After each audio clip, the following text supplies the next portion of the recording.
Hey guys, it's me, Big Boy here. Welcome back to The Witcher 3: The Wild Hunt. And yes, I am back to continue on, like, not only celebrating the 10th anniversary of The Witcher 3, I'm also continuing on, like, celebrating, well, I'm also continuing on playing through the second DLC pack, which is the Blood and Wine DLC story. As you see here, I am in Tucson, doing, well, on my last stream, I did, like, most of the side quests. Well, first I started off with the main quest, and then I ended up doing, like, side quests, which is, like, collecting Grandmaster Witch's gear. So I'm back now, and yep, let's go meet Regis at the Mir Lacheslong Cemetery. I don't know, I don't even know how to pronounce that. So anyways, yeah, let's get back into it.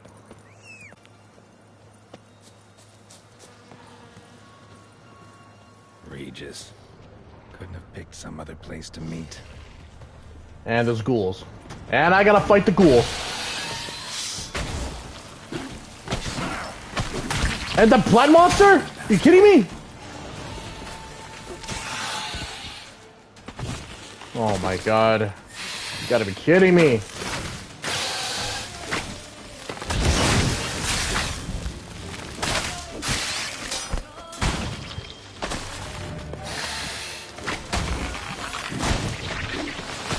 Why did I hit that?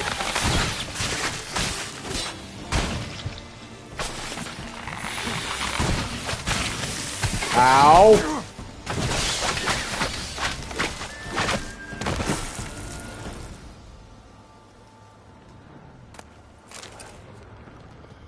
Hell of a welcoming party. Again? Oh God. I've always hated those things, you know that?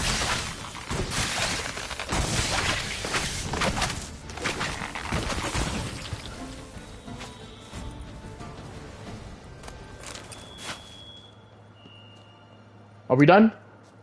Okay, thank you.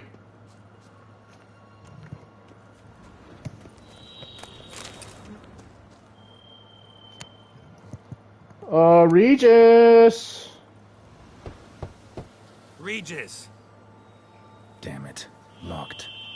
No way I got the place wrong. This is it. Gotta be another way in around here. Of course. Get Regis! It's your buddy Geralt! Oh. I guess here.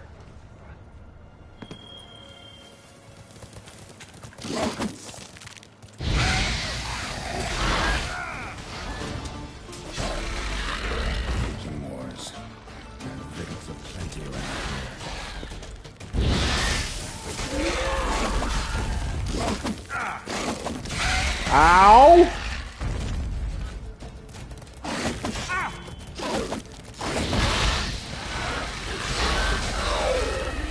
Stench.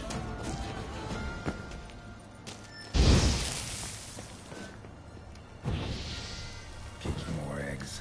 Need to incinerate these to ash. And that's what I just did.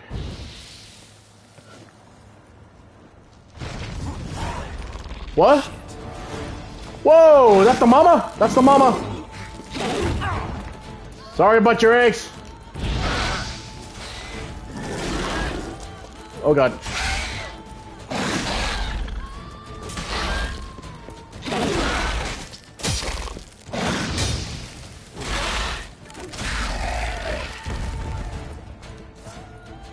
And I gotta fix my sword.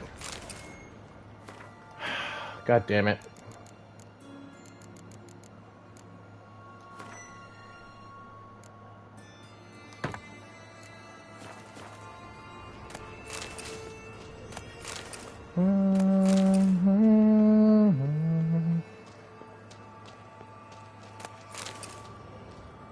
Decaying bones.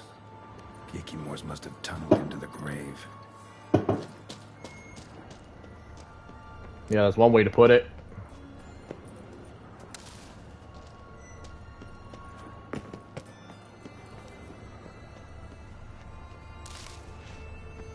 Knock, knock, Regis.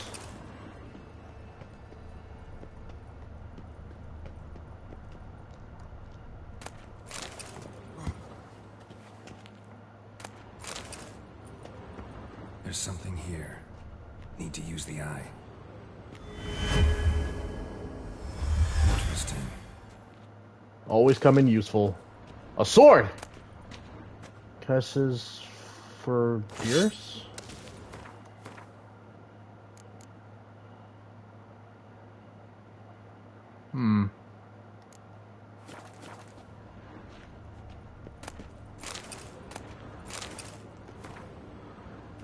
A night oath.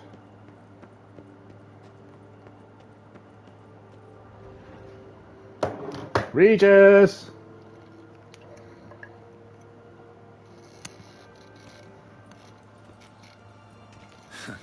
Agreed to meet a vampire at a cemetery. How much more cliché can you get? Nothing comes readily to mind. Could have left the door unlatched. What of my privacy? I value it rather deeply. Unmolested, especially by unwanted guests, that's my preferred state. Besides, I knew you'd find a way to get in. True enough. Need to find your friend. I'm hoping you'll agree to help. I shall do whatever's in my power. Yet what you want or even need must matter little. What matters is what Detlef wants. If he does not wish to be found, you will not find him. Ever. End of story. Come on. Gotta be some way.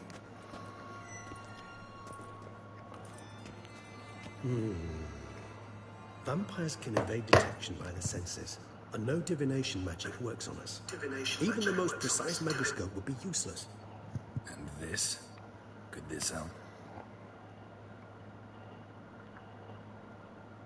Wherever did you get that? Off one of the beast's victims, found by a bend in the river. Body was chopped in pieces. 3 of those pieces were hands. And with the ring seemed the odd one out. But Bruxa had taken an interest in it.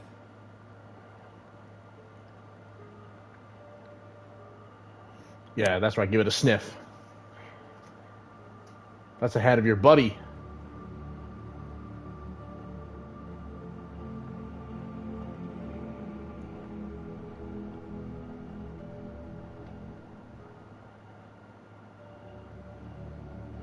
A ring.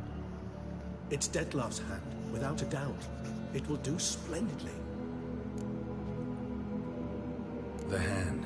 What do you plan to do with it? You've heard of KevinBicBoi's theory of tissue memory retention. Rings a distant bell. Read about it in Alchemia Oblitera. There's a copy at Kaer Morhen, tattered, nearly disintegrated. But if memory serves, KevinBicBoi never managed to prove it worked. He did prove it, just never managed to publish his findings. He and I corresponded, you see, after we became friends. Thus, I know he completed his research and performed the first tests. It's complicated, so without delving into details, it is possible to use any piece of tissue to reconstruct what a whole body experienced. How's it work? We need any special equipment? We must brew a decoction which KevinBicBoi gave a rather poetic name, resonance. Once imbibed, it sends one into a trance similar to that induced by narcotics. This triggers visions of events linked to strong emotions experienced by the tissue's owner. Picture it as dreaming a fragment of someone's life. Any chance we might see what Detlef was doing just before he lost his hand? Indeed. Though I also hope resonance will reveal the location of Detlef's hideout. Ring's pretty intriguing. Made of no metal I've ever seen. And the ornamentation. It comes from our home, where we lived before I just saw a jitter. spheres. It's actually mine. I received it from a dear old friend. You might call him a humanist. He saw us vampires as guests here. Guests who owe their hosts, meaning you humans of the elder races, respect. Respect? Meaning not to treat us like cattle to be slaughtered for food? Precisely. And the reason why I, in turn, gave it to Detlef. To remind him of the ideals my old friend championed. Can't you just summon Detlef? You're both hired vampires. There's gotta be a way. If I'm to be entirely candid, there is indeed one. But believe me, we will be better off never availing ourselves of it. It is a last resort. Absolutely. Last resort? The hell? Why? There is a being who can summon Detlef. Possesses the authority, even the power, to force him to appear in a given place. But the very act of contacting this being Well, it's akin to walking a slack line extended over a chasm filled with molten lava. An exercise as perilous to me as it would be to you. A risk I'm unwilling to take. I beg you, let's do it my way. It will be both quicker and easier. I guess so. Spent half his life proving his theory. Wild guess. Making a dose of resonance won't be easy. You guessed correctly.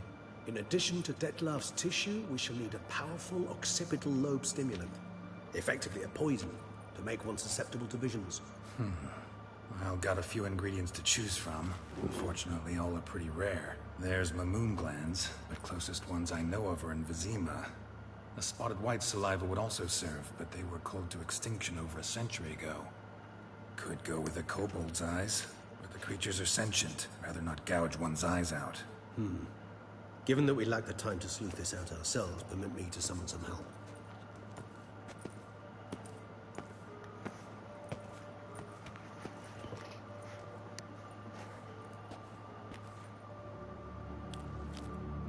Ah, still moving.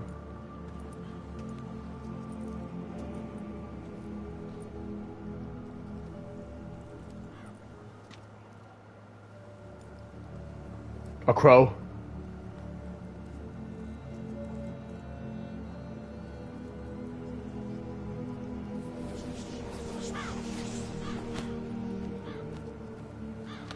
Why? Wrong franchise. What was that? A raven? Rather a common sight Raven. at this latitude. Very intelligent fowl. I asked him to look for the creatures you mentioned. Him and his brethren. Perhaps they'll find one in the area. And I would hazard that a flock of ravens will spy any said creature faster than a solitary witcher would. With all due respect to your skills, my friend. It will take them some time, nonetheless. So, perhaps you'd care for a snifter of mandrake. Let's drink. Rarely say no to a snifter. Sadly, this is but a weak infusion rather than a proper distillate. Even better. I remember your mandrake hooch. Made people say things they'd have rather kept to themselves. Now, what could Geralt of Rivia prefer to keep to himself?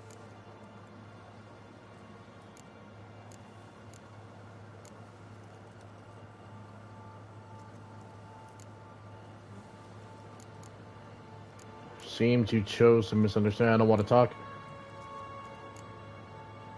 Everyone's got some secret. I agree wholeheartedly. I also believe it wise at times to share one's secrets, unburden oneself to those one can trust. This your sophisticated way of asking me if I trust you? I prefer almost always to ask indirectly. It seems a test of intelligence, one you just passed. Maybe you should go first. Reveal one of your secrets.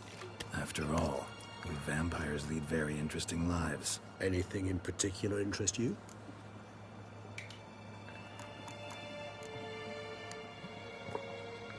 Curious what you did after you were reborn. As I'm sure you can surmise, at first I was thoroughly absorbed with recovering. As it is, I've still not recovered completely. Yet I was so weak the first year that I could not stand or move on my own. Detlav bore my weakness bravely, showed great patience. If not for him, I wouldn't be here, and I'd have regenerated far slower. Once I could at last stand unassisted, I set off for Bruges, from my one-time home of Dillingen.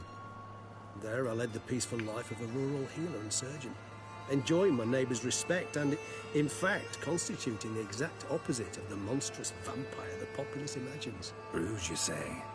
Rebirth make you sentimental? Perhaps a dash. But what of you? Where have you been? Ever find your Cirilla? Yep. Back then, yeah. But we parted again soon after. And when the time was ripe, she came back. Defeated the Wild Hunt together. Ooh. Seems I certainly missed quite a bit while I was absent. True enough.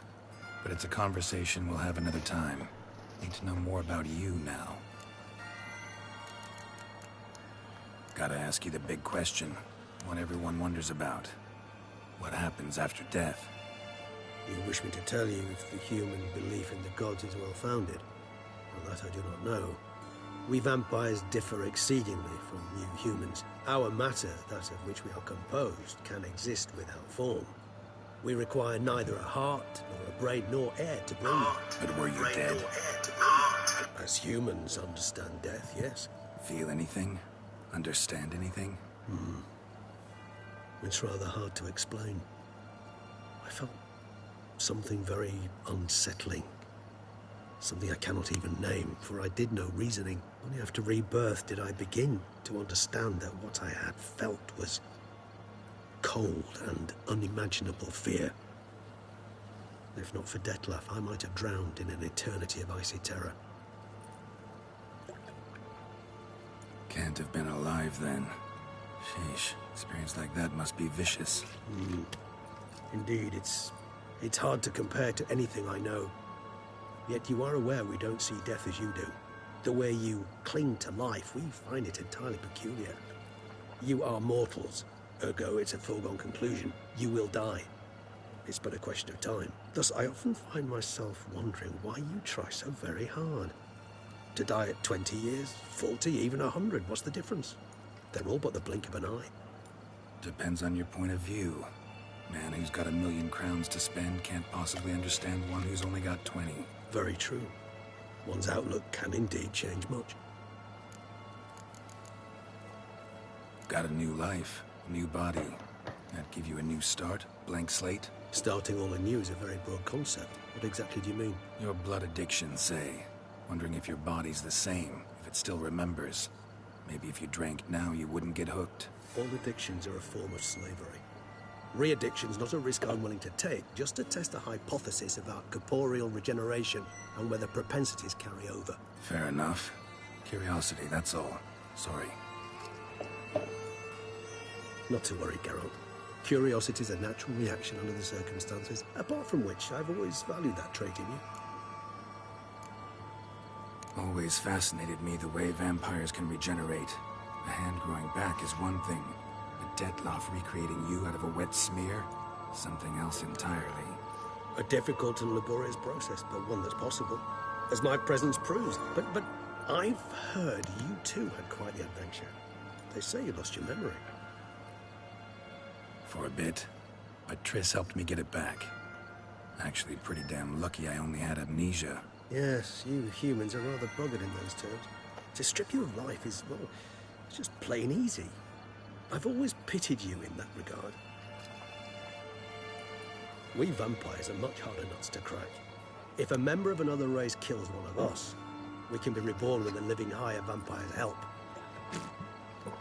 However, if one of our own strikes the deadly blow, death is permanent. There can be no rebirth. One of the chief reasons why vampires long ago swore never to fight one another. All right, give you one question. What do you want to know? One question to ask one as fascinating as you, Geralt. Cruel parsimony, I'd say, but I shall do my best to make it count. If you were to die and be reborn as I was, in your new life, would you choose to be a witcher? Yeah, I prefer to be a witcher. See, Regis. Doubt I'd know how to be anything else. Ever tried? See, you're determined to get an answer, to find out if I like being a witcher. Just refuse to ask directly, as always.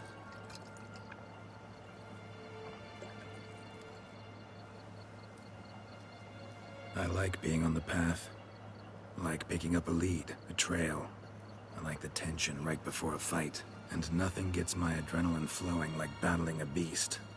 Even gotten used to people treating me like a freak, an outcast. Yeah, not something I think about much, but I like being a witcher. Thank you for being honest.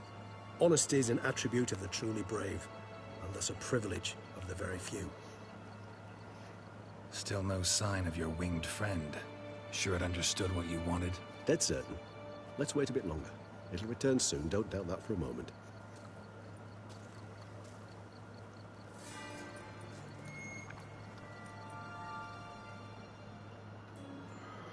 One hour later.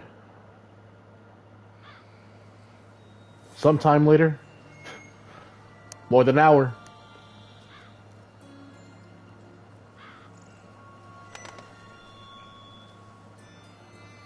Ever vigilant, even in his sleep. Quite vampire-like, in fact. Are you absolutely certain they don't administer a few of our genes during the trial of the grasses?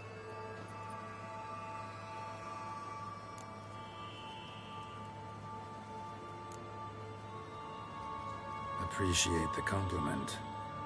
Got something for me? You were right. No kobolds or lamoons for miles around. Knew it. Allow me to finish.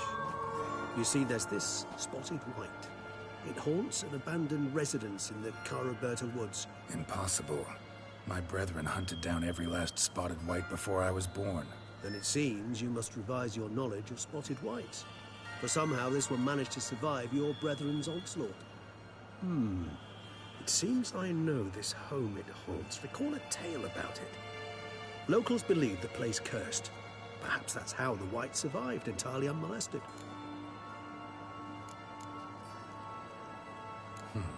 Know anything else about this curse? I don't recall much in particular. Really don't attach much importance to such things. It was mentioned to me as an anecdote, no more. Come on, search your memory. Something, anything could be important. I believe it had a relation to hunger, or, perhaps greed, rapacity. Someone was punished for something... Textbook definition of a curse, pretty much. Sorry, Geralt. I try not to clutter my mind with the details of every far-fetched tale I happen to hear. What are your thoughts? A specimen of a species thought long extinct. And a curse. In one place.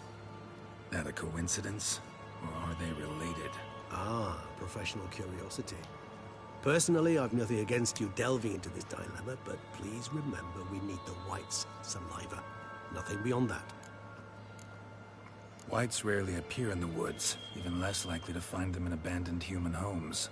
They inhabit remote wildernesses, old abandoned cemeteries. What's your point? This might not be a spotted white after all. Your little helper might have made a mistake. I sincerely doubt it. Ravens are devilishly intelligent creatures, and they've highly developed observational skills. What exactly did they observe? The area around the estate, it's covered in spoons. Spoons?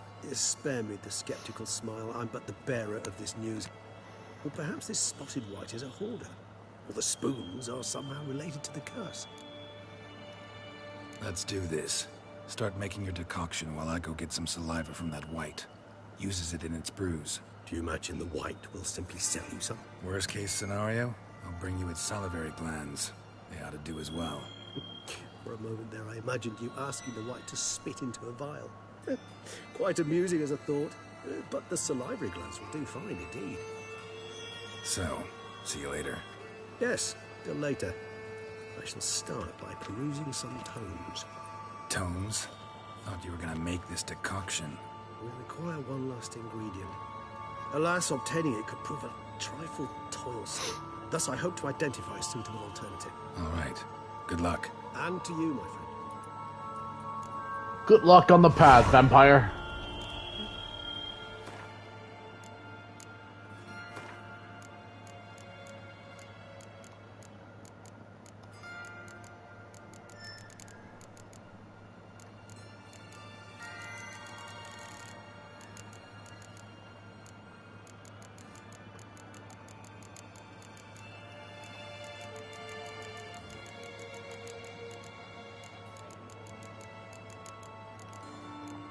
Come on, where's the white?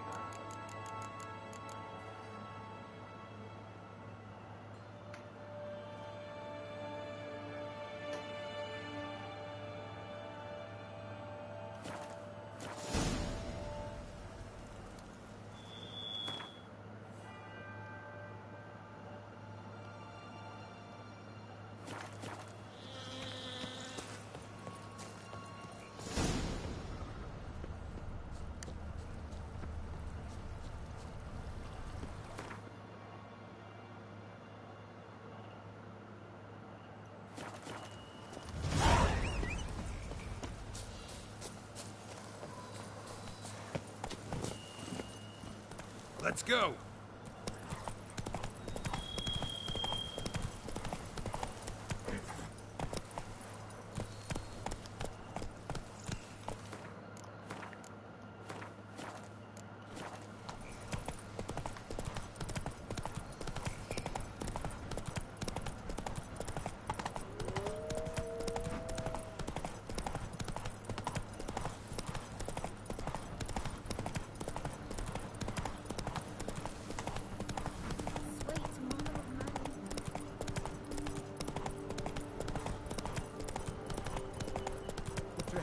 bandages.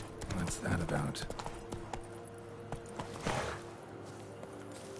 Yeah, what's that about?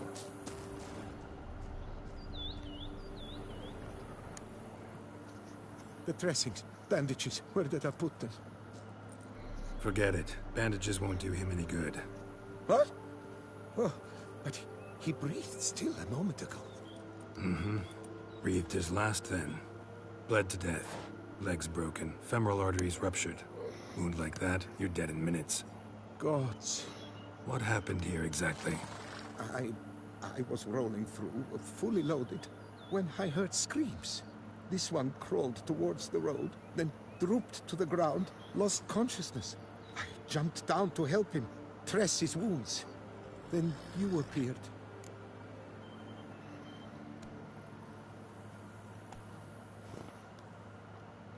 Pretty admirable stopping to help a stranger. Truthfully, when I saw him, I considered it might be an ambush. The thought entered my mind, I near decided to crack the whip. But to abandon a man in need? It's simply not the decent thing to do. Decent enough in many other places, believe me. Before you go on, clean your hands thoroughly and burn your shirt. Might also want to rub some thyme on your body to be sure. The smell of blood might attract ghouls otherwise. Who might you be, precisely? A witcher. Oh. Do you expect some beast might have killed him? See what we have here. Legs broken, but cause of death's the wound. Small but deep, edges unfrayed. Either a thrust weapon or a thick claw. Maybe a wyvern's. Tough to say, and... breastplate's unusual. Dented. It's got a patina. An antiquity, I believe. I deal in these things, so... what's puzzling is...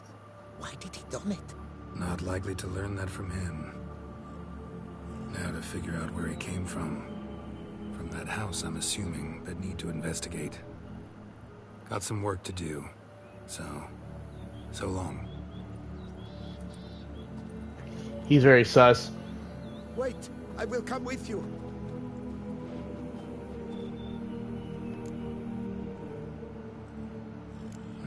So be it. But stay close, keep it down, and don't touch a thing.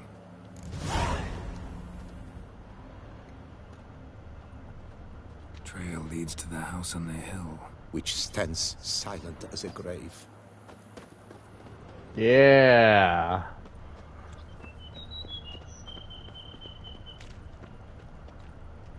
Must have been here he broke his legs. Fell while climbing over the wall. Trying to leave the property probably, after he didn't manage to open the gate.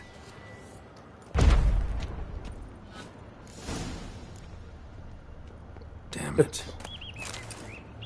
What the hell's this? Setting for a banquet? It seems so. What's your suspicion? Did none survive? Gods. Burned alive. Really high-temperatured work here. Lepiota, thou art my defender and protector. Thou bringest good news. Silver tableware. Open engravings.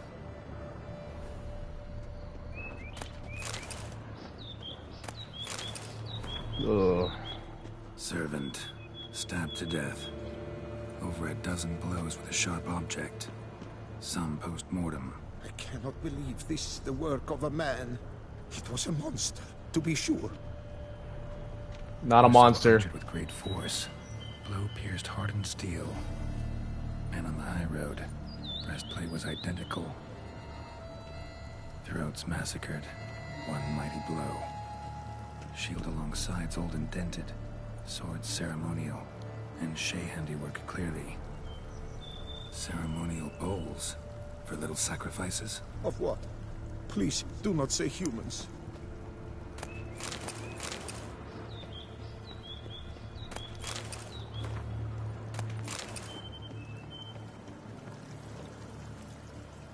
Burn marks. Some that catch fire. Explode. Strong stench. Multiple wounds on the body. All puncture wounds, but hard to tell what caused them.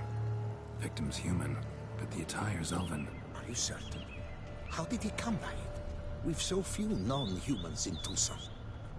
Fled, then dropped to the ground to douse the flames. Didn't manage. Burnt smells growing fainter. Might have been another luckier soul managed to flee. Oh, there's something. Doublet scorched. Wriggled out of it, tossed it, then ran on.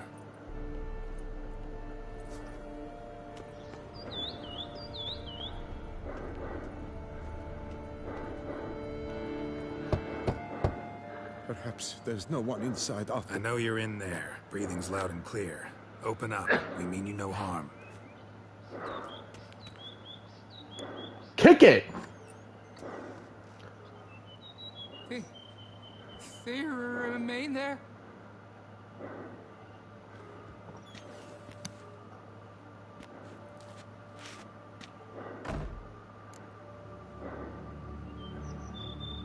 Listen, I'm a witcher. I'm here to help you. But if that's gonna happen, you gotta answer some questions first. Who are you exactly?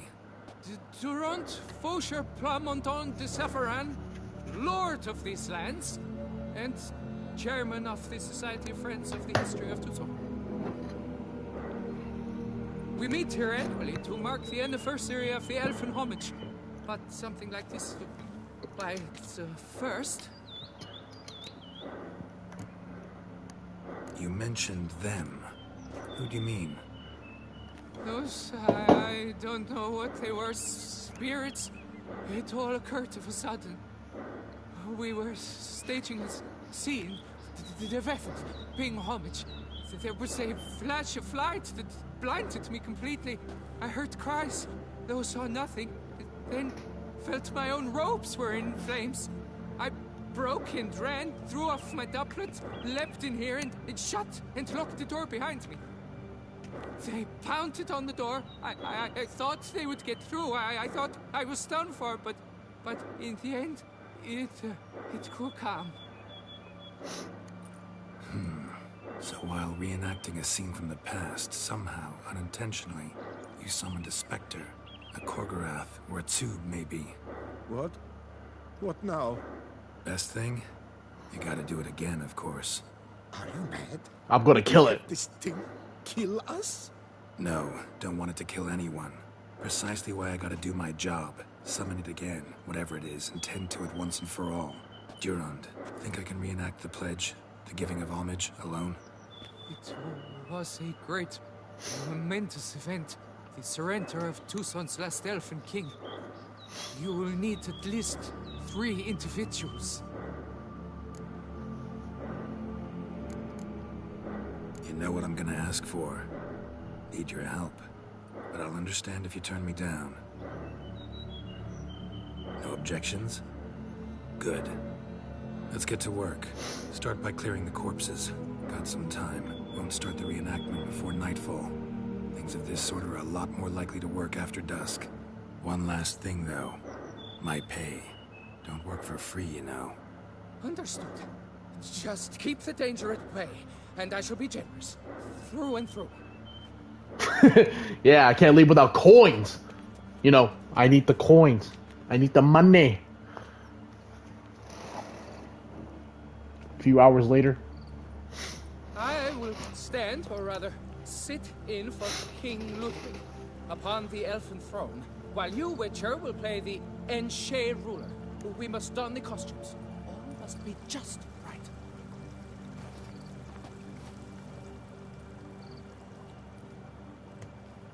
The Vethef, the Elven King, hosted Ludovic in his own palace upon his own throne, amidst the blinding glow of a plethora of torches.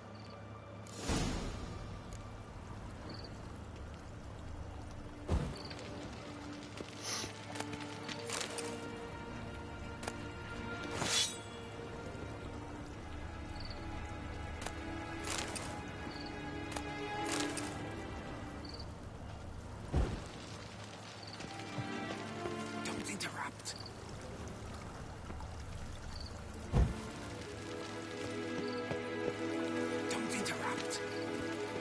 I'm not. Don't interrupt.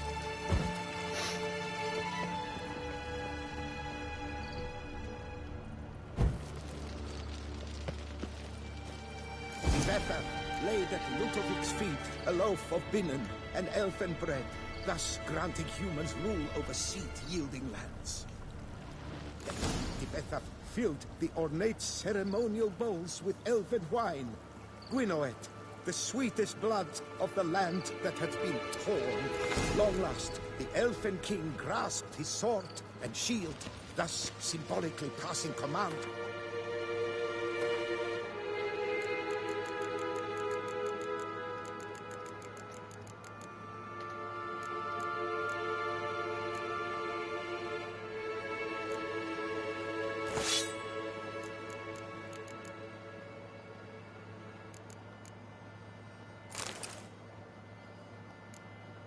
His armies to humans.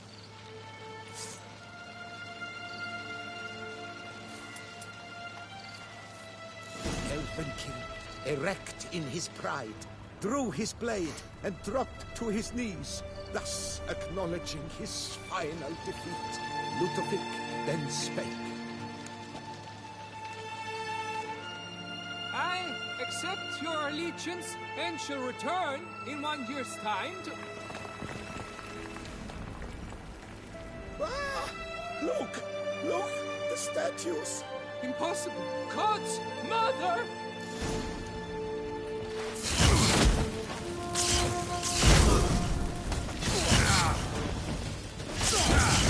Oh, what the fuck?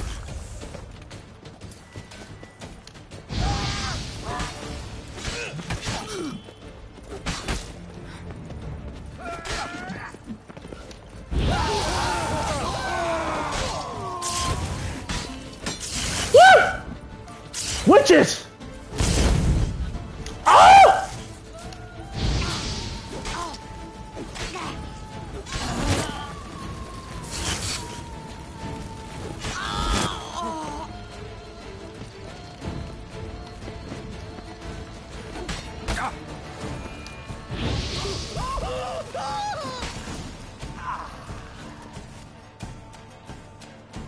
The sculptures, they came alive. By what witchcraft? Dunno. Specialize in killing monsters. Reviving them, not so much. I may know what happened. The statues, you see, once stood in the palace of one Defethov.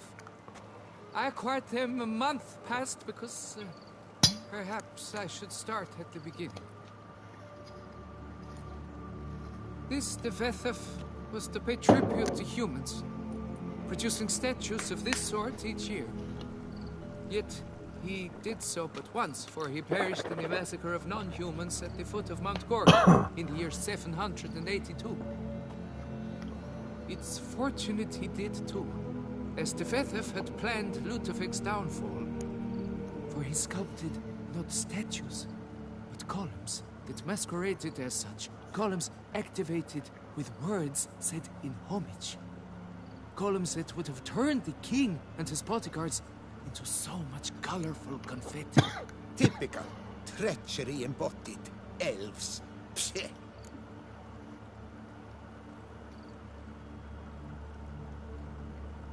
You're no better. Elves were just defending their territory. You humans took it, but you still weren't sated. Had to cut the elves down, every last one. You? What does that mean? You're a man as we are. Yeah, in a way. Just ashamed to have to admit it sometimes. Your words, they're wrong, Witcher. But I'll not let you leave empty-handed.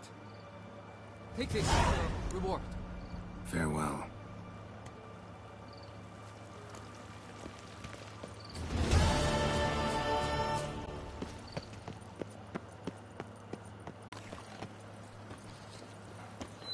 Corvo Bianco.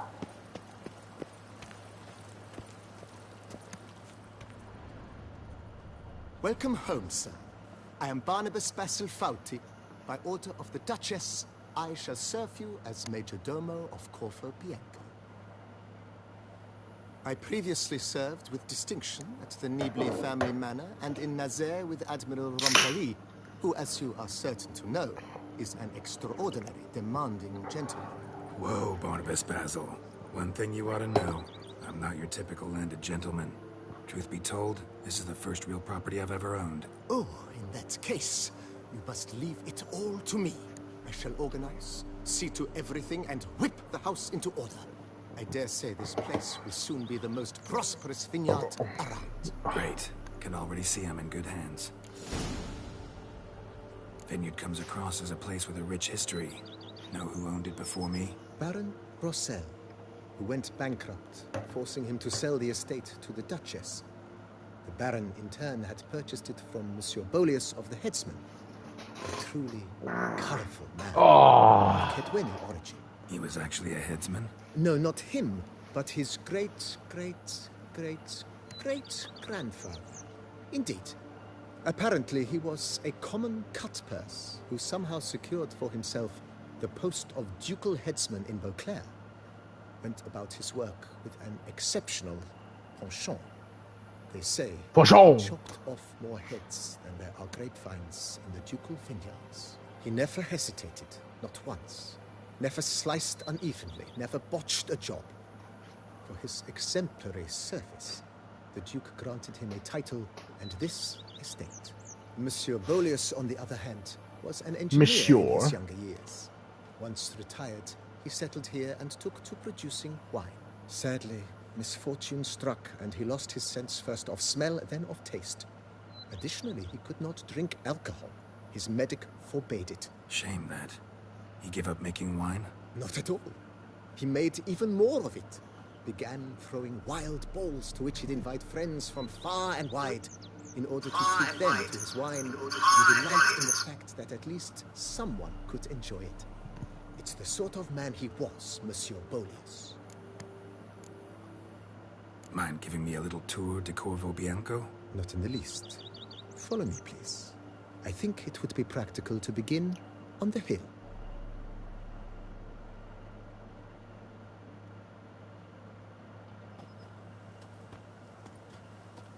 Behold, sir, your estate in all its splendor. Pretty vast. Indeed. And now, sir, allow me to show you a handful of interesting details. Follow me, please. Been a major domo all your life? Yes, I come from a long line of major domos.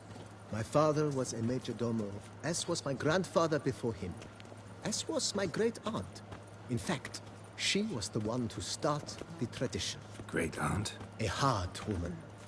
It is said that already as a child, she knew where she was going, and went there. When she arrived in Beauclair, she signed on as a chambermaid at one of the vineyards, then slowly worked her way up to major domo. She dragged the rest of the family up the same path. Now I shall sink you a song. 1, 2, 1, 2, 3, 5, 6, 7, 8. The servants' quarters. I occupy the green home. With the Duchess's permission, I have hired a full staff. Their salaries to be paid from the ducal treasury. Nice of her. Not the most sightly part of the estate, I admit. But I think it's worthwhile for you as master of the domain to know where the help stays. The major domo.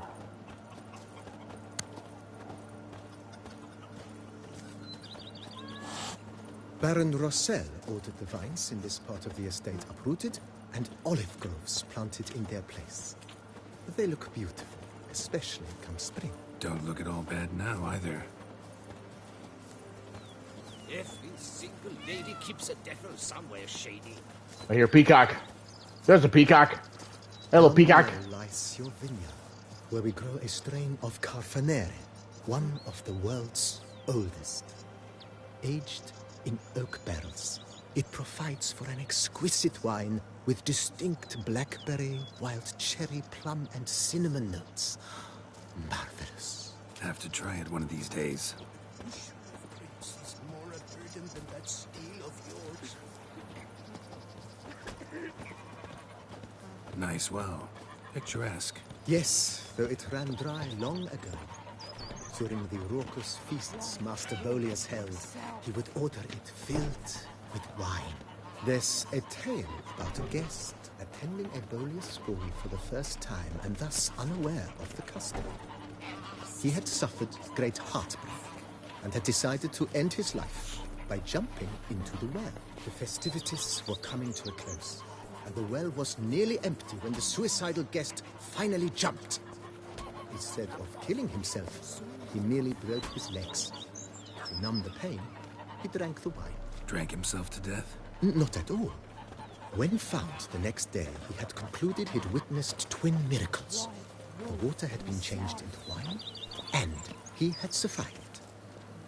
He retired to a monastery in the Dragon Mountains and began preaching the wisdoms of Lebioda. Those Coronata folk are worse than the clap, cholera, plague, and leprosy combined. Monsieur Bolius, his wife Nina, kept a garden here. A supremely lovely place it was. Bit neglected now. I agree. Yet nothing stands in the way of restoring it to its former glory, and once again planting it with herbs and other vegetation. Damn, it would be really nice to own a land here. Or, I mean, Madame Nina planted diminutive, delicate flowers and herbs here. One might say their aroma still hangs in the air. You're quite the romantic, Barnabas Basil.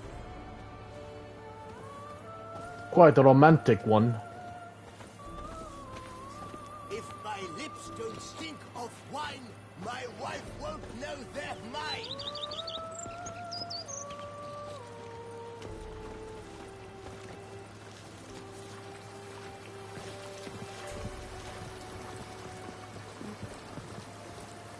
And what do you get for all that work? A crook in your back once so on in years. This served as an additional wine cellar in years of plentiful harvests. Bit of work and it'll make a fine stable for Roach. Yeah. I mean, Roach is standing right there to eating some plants. Now I shall sing you a song. 1, 2, 1, 2, 3, 5. The cellars, voila. During Monsieur Bolis's time, wine was kept here, but Baron Rossel used it to store olive oil as well. I took the liberty of cleaning up the mess, which... I made while fighting the Bruxa. Yeah. Thanks, Barnabas Basil. Appreciate it.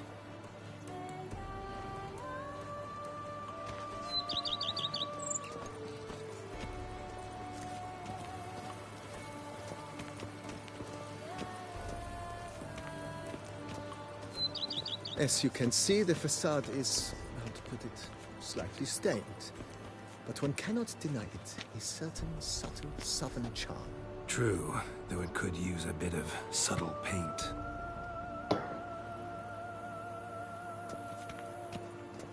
Now we go inside.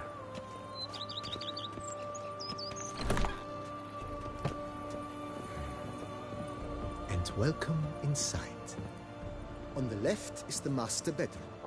On the right, the dining hall and kitchen.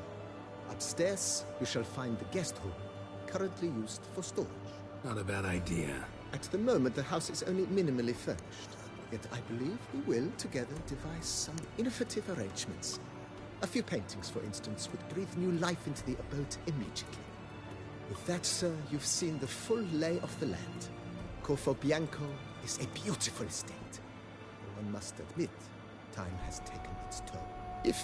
Forgive me for being forward, but if you were to choose to invest a small sum towards its beautification, consider me at your service on the matter. Think I'll take you up on that. Be sure to come and see you if I decide to do any remodeling.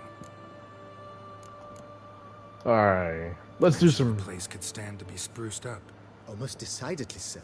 The question is where you would like to begin this rejuvenation.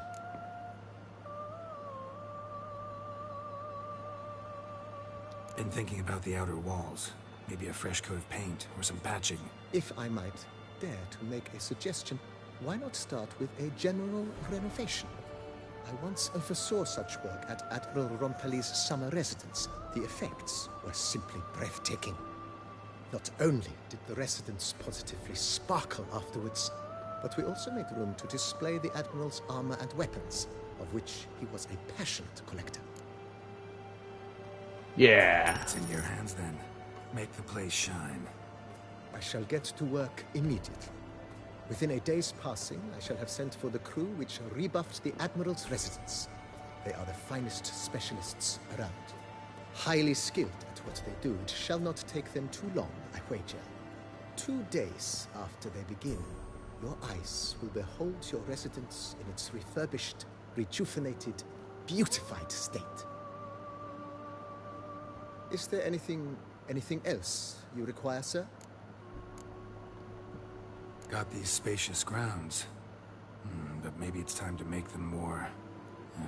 useful. Oh, yes. We certainly should.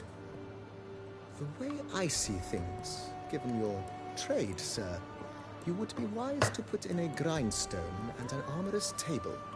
A good way to start things off, don't you think?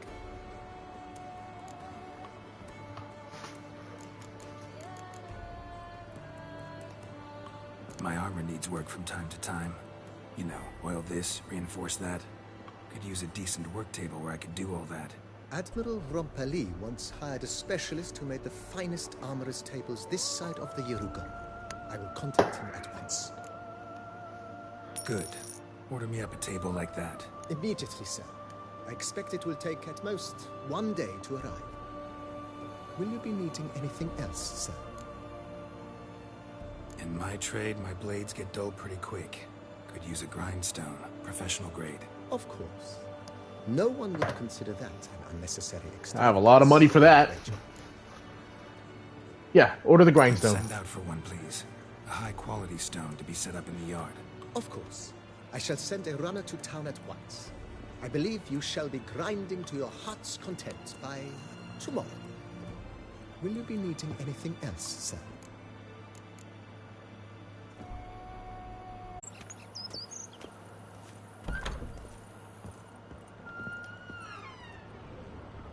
Not bad.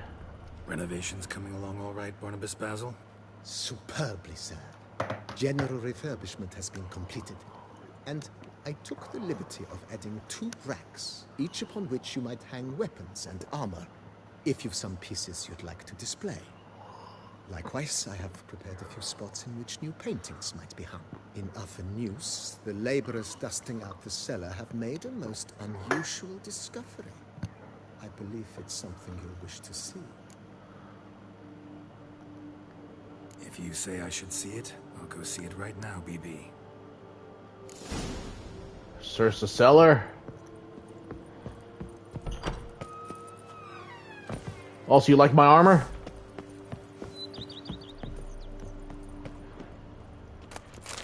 Ah, wine barrel. Strange. Something behind this wall, I think.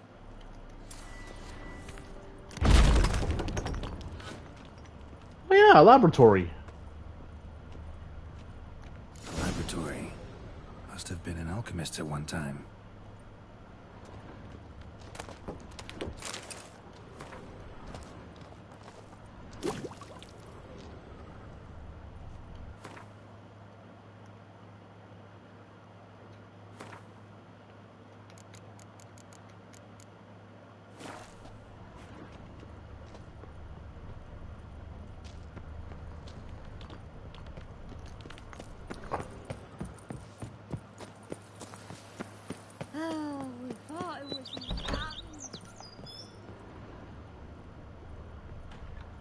BB, know anything about the laboratory in the cellar? One of the previous owners taken interest in alchemy? A laboratory? Alchemy? I know nothing of it. But I understand that to a witcher this must be a very intriguing find. It is. It was walled up. Equipment's pretty ancient too, so it must have belonged to someone who lived at Corvo Bianco before you started working here. Whoever it was sure knew their stuff, though. Got dragonglass vials and flasks, stills, sublimators, vengerometers. Forgive me, sir, but I fear I don't follow. Just saying, it's top-notch equipment. True masterpieces of craftsmanship for use in alchemy. Brewing a concoction with this stuff versus doing it over an open fire? Well, there's no comparison. Then I am all the more delighted you discovered it, sir. Starting to really like this place. Maybe we should keep going, refurbish some more. What do you think, BB? As you wish, sir. Shall we see to the house or the grounds this time? This is a work to the house. Feels like by investing a bit of coin, I could make the house more functional. Indeed. Momentum is best maintained once established. Now that we've finished the general renovations, you might begin to consider such things as a new bed, or additional armor stands, or weapon racks. Also, some new furnishings and a fresh coat of paint on the walls would do much to improve the guest quarters. Thinking about buying a comfortable bed. Always wanted one. Excellent idea. In your profession, rest is supremely important. But say the word, and I shall order you a bed from the carpenters who craft comfort for the court. Great. Order me a fine bed, please. Think I deserve one at my age. True indeed, true indeed. I shall send a runner at once. The bet will be in place by this time tomorrow. Is there anything else you require, sir? Could use another weapon rack. Got some interesting pieces I'd like to display. I know of a carpentry shop in town which crafts the humblest lumber into true masterpieces. You need but give the word. Fine. What are the racks? Of course, at once. At most 1 day for them to arrive, is my estimation. Is there anything else you require, sir? Along the path, I've often picked up well-crafted, beautifully ornamented armor. Some of those pieces would look great on display here. I agree. It would lend the place a certain witch's air. Shall I order new stands at once, sir? Yes. Yes. Just please make sure they're solidly made and nicely finished. It goes without saying, sir. There is nothing worse than splendid armor upon a subpar stand. By this time tomorrow, they shall be ready to display your finest finds. Is there anything else you require, sir? Was wondering about the guest room. Not that I'm expecting company, but... Oh, but that is immaterial. All self-respecting homes should boast a comfortable guest room. What if someone were to drop by unannounced? Mm-hmm. Yeah. Sooner we start on that, the better. I can tell a man of action immediately. I'll see to it myself. The room shall be ready in 2 days, in my opinion. Is there anything else you require, sir?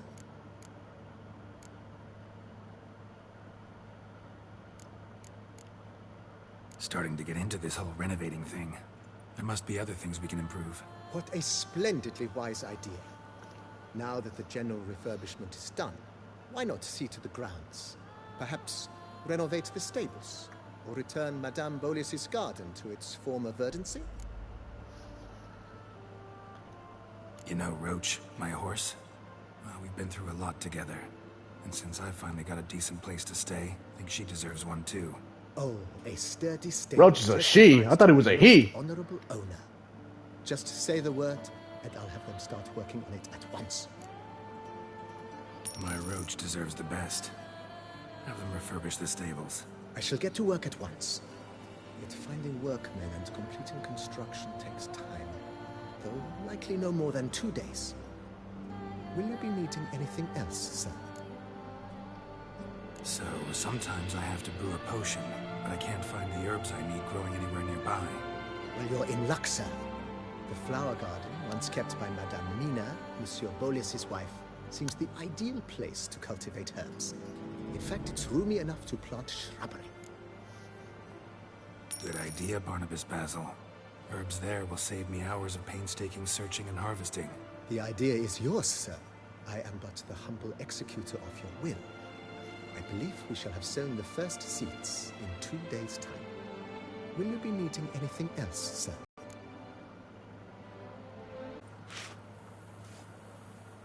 Playing house. Gotta add a trophy. Oops. Sorry. Didn't mean to do that. I think I finished.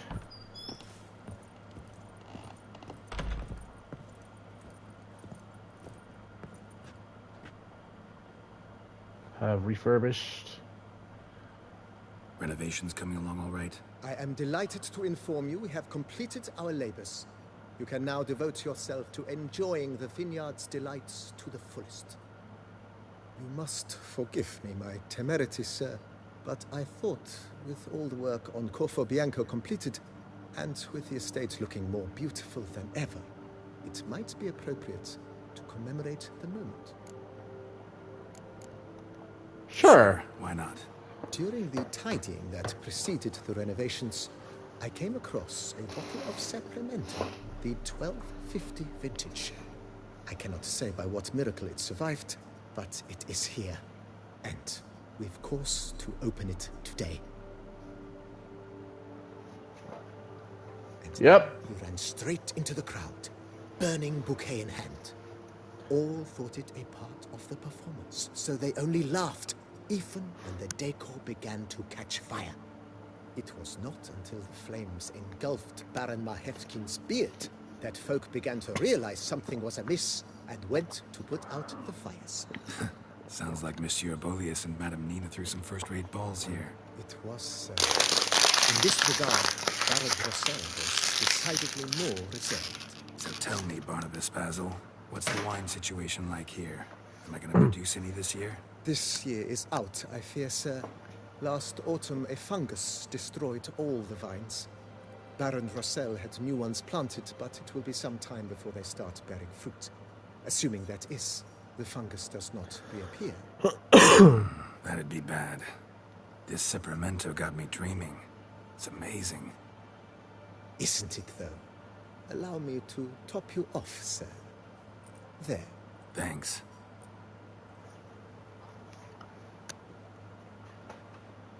Renovations complete. I have my full house. And now I'm waiting for a special someone to come by.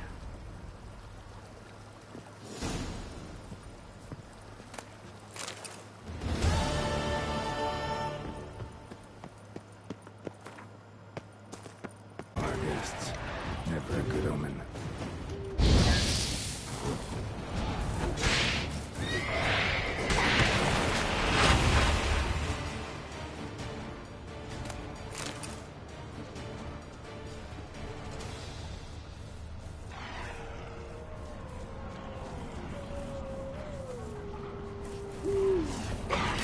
Oh, fuck.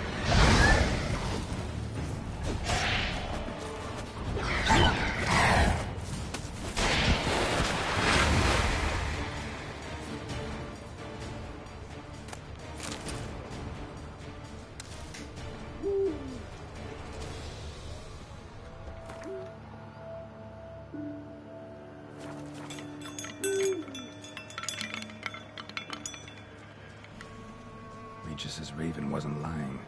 Spoons all over the place.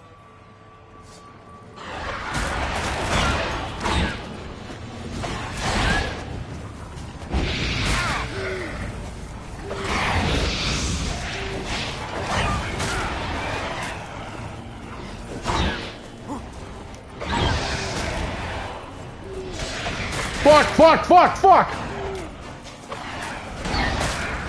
Are you kidding me? Oh shit!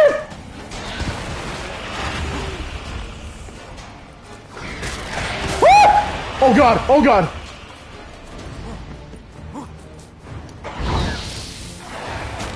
No!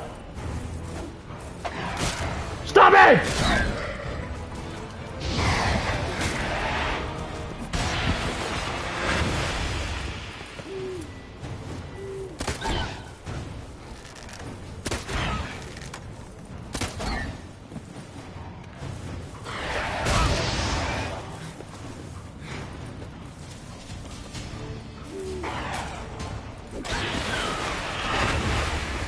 God.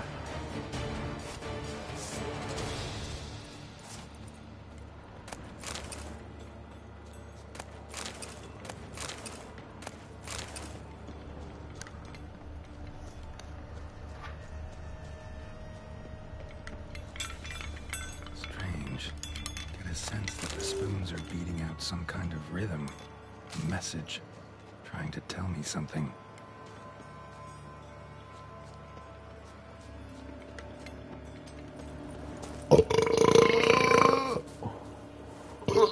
Oh, excuse me.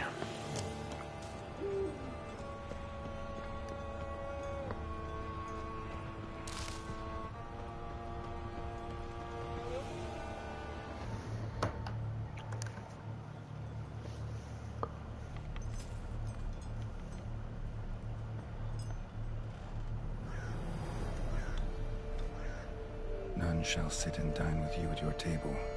No spoon you have shall sate you. Never again shall you wish to spy your reflection in the mirror. Sounds like a curse, all right. It is a curse.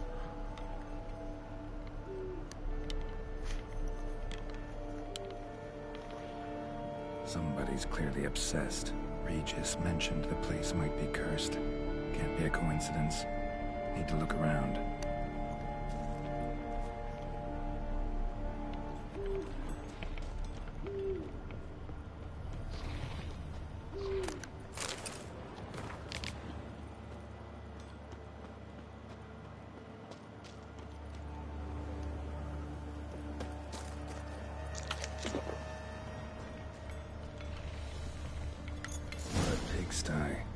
Need to search it thoroughly.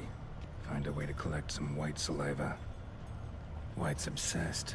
Real collector. Thoroughbred. Yeah, spoon collector.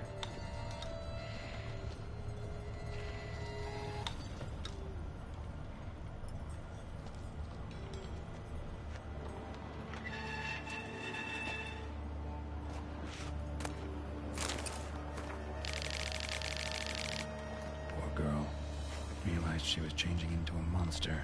Recorded it in her diary. Poignant.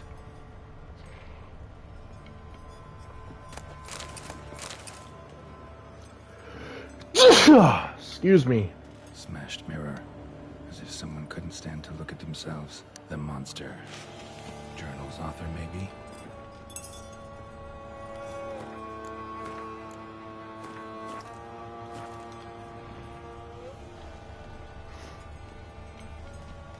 No spoon you have shall sate you. Whatever lives here treated that literally. Still searching for the right spoon. None shall sit and dine with you at your table. No spoon you have shall sate you. Never again shall you wish to spy your reflection in the mirror. Skeletons. Doubt they came here willingly. This have anything to do with the curse? None shall sit and dine with you at your table. It'd make sense. Woman's name scratched into this wooden spoon. Romantic.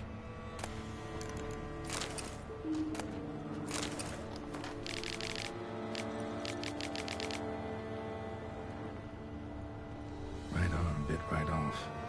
Teeth all knocked out. Somebody tried to force feed him. Broken neck. Indentation in the skull's lateral surface. Smacked in the head with something heavy. No claw or fang marks.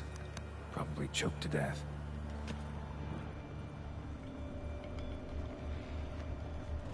Spoon. Pretty ordinary.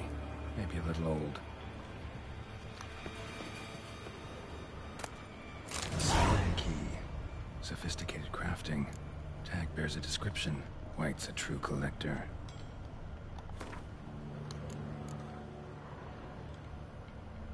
Another spoon. Yep, just as normal as the last one.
Ask the owner for the show about the mysterious spoon.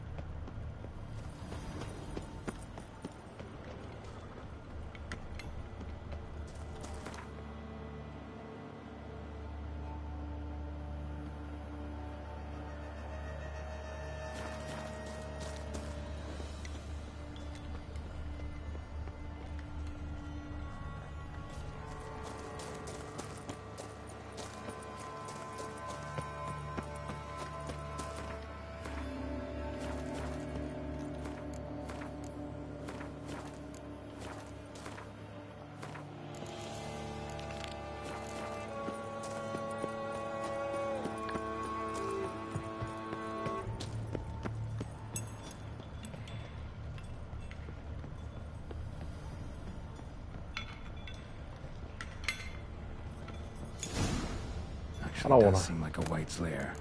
Bit atypical, but still. Cauldron should be somewhere around here. White's obsessed. Real collector. Thoroughbred.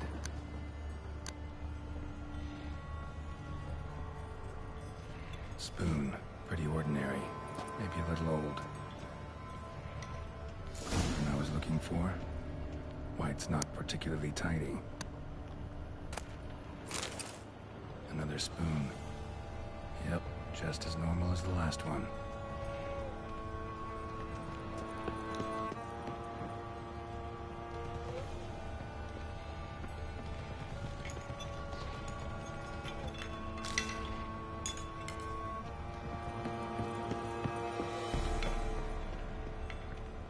Table's set.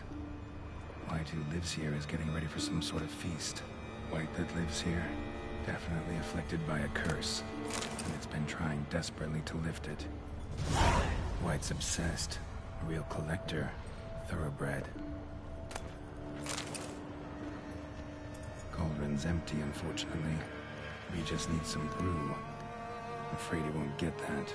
No choice but to hide and wait for the saliva glands and their bearer. Need a spot that'll let me observe the cauldron. Alright.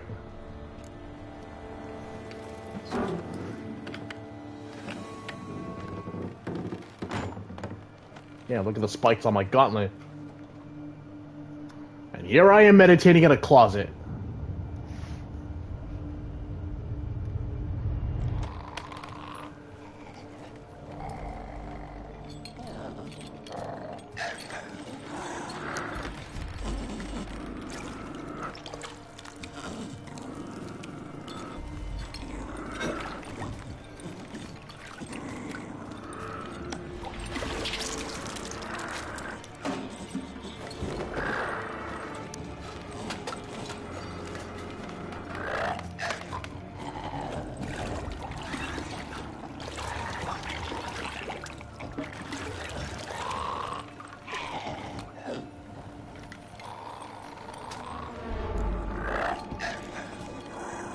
I'm gonna lift the curse.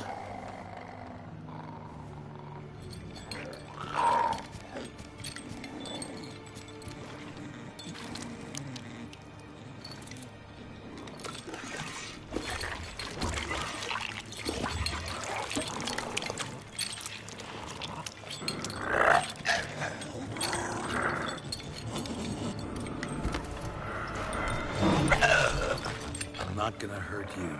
Wanna help? I've seen the words of the curse on the walls. Think I know how to lift it.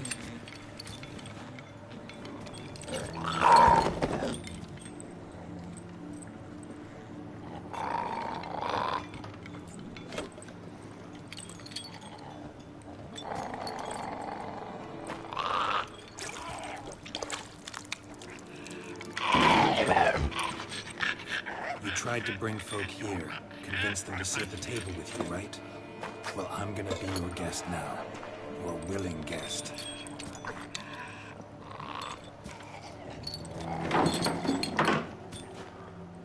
Yeah, grab a seat.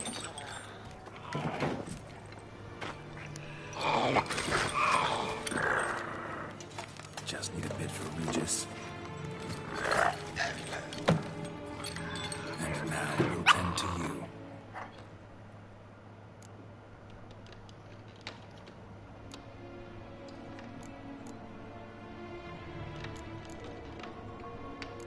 this right.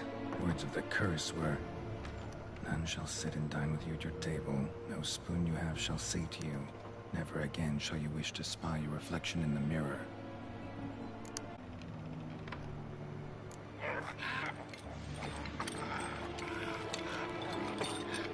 We can't use spoons. No, that won't work. You've been looking for a spoon that would feed you, but there's no such spoon. We need to eat without spoons.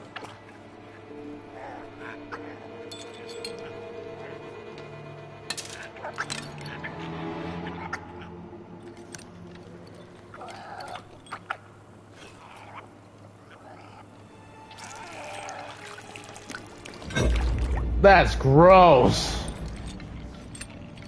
Open your eyes. You need to see your likeness.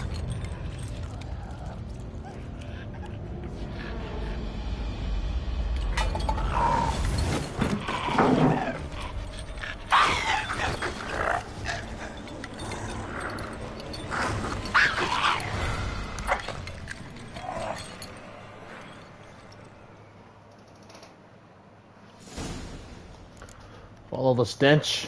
Think it worked. Just not quite like I expected. Need to see what happened to the white. Won't be hard to find given its stench.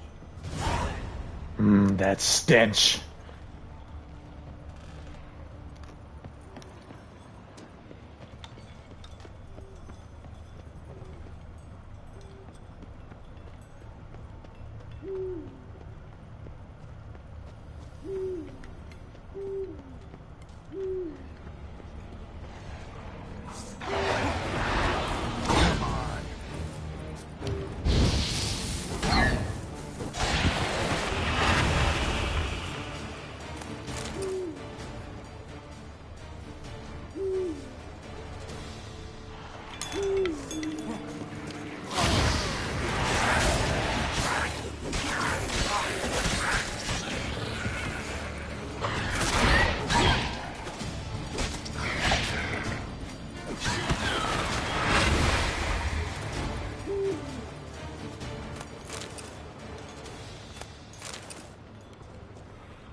Shh, easy.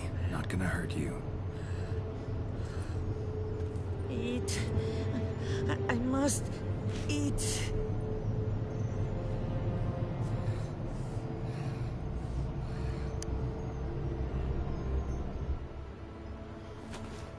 Take her back home. I'll take you someplace safe. What the? There's a burglar right there.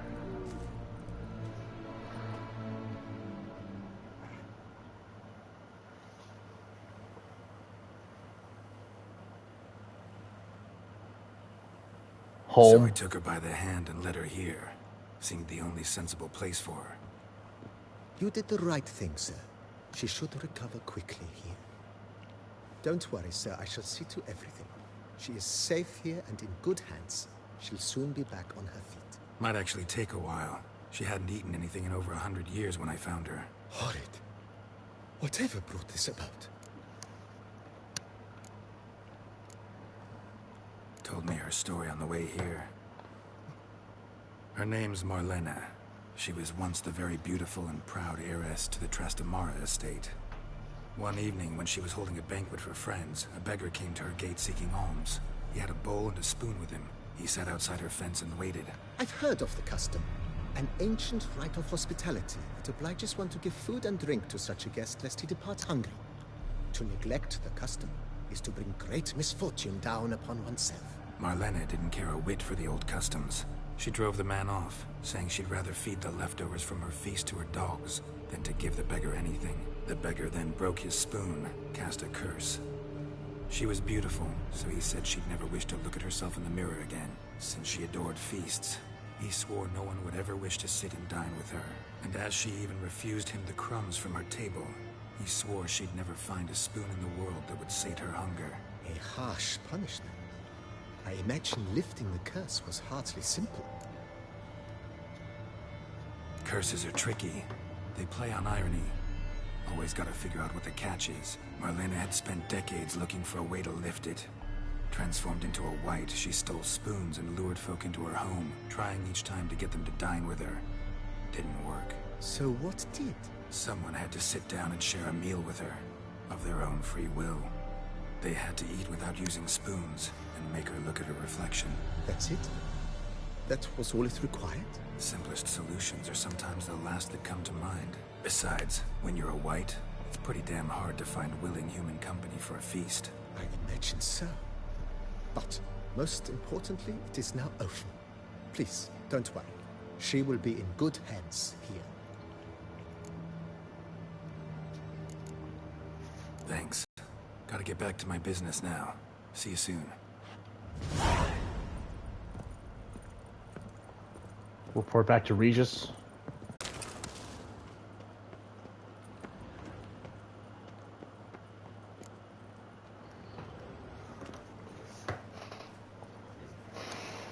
Garlics. Think your friend's hand will make for a nice broth? You've clearly honed your sense of humor. But we are not cannibals, Geralt. I took a fragment of tissue from the hand. It will suffice to prepare some resonance. What did you do with the rest? I cremated it, as our codex commands. Raven told me you'd acquired the necessary ingredient.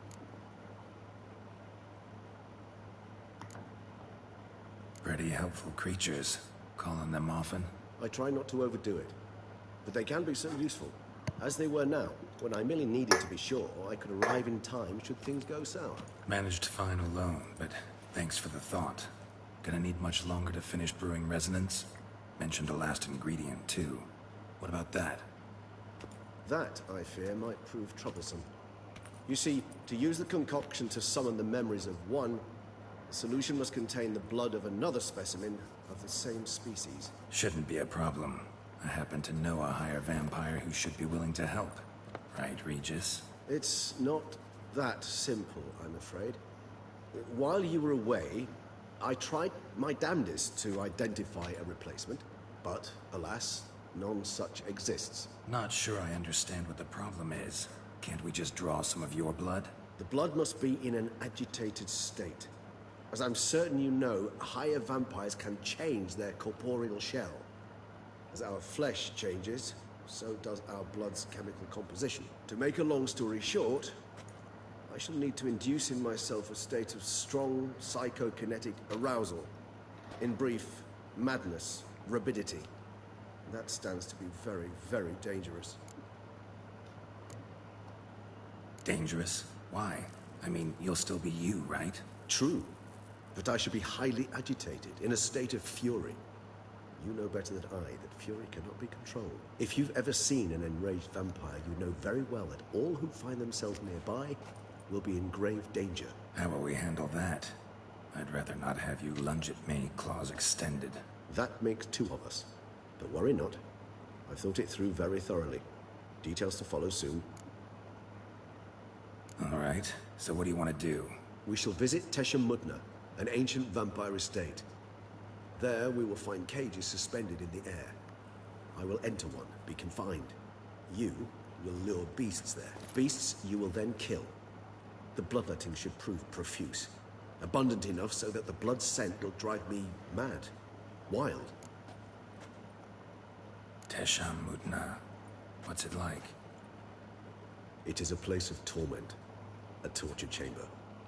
Long ago, shortly after we'd arrived in this world, one among us named Kagmar developed such a taste and lust for human blood that in one night he could imbibe an entire village. This brought trouble on the entire species. Common folk wearied quickly of living in constant fear. They began to hunt us, seek the aid of mages and witches in tracking us down. So what? Not like they could ever hope to kill you. But they were bothersome. Forgive the comparison, but when did you last enjoy mosquito buzzing around your head? In any case, the other vampires decided something had to be done. Kagmar had to be caught and punished. A torture chamber was thus outfitted in the dungeons of Teshem Mudna. Inside it, a cage made entirely of a special alloy of silver, dalvinite, and meteorite steel. Kagmar was captured and locked in the cage. Sat there over 2 centuries, driven to fury time after time, never able to escape. Thus I know the cage will withstand the fury to which we shall drive my humble being. See no reason to dawdle. Tesham Mutna. Take me there. In a moment. Just one last thing.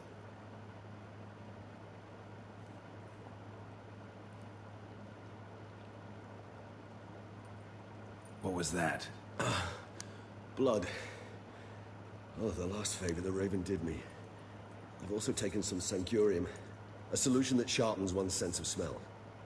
1 drop of blood shall smell like a gallon to me now. You crazy? You're a recovering addict. Your outrage warms my heart, Geralt. But you must remain calm. I had no choice.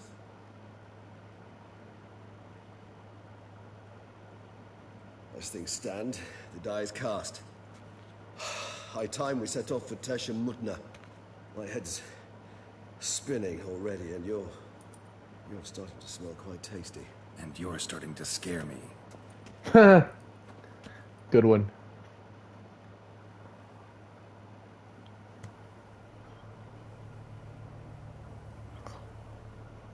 Tashamunta.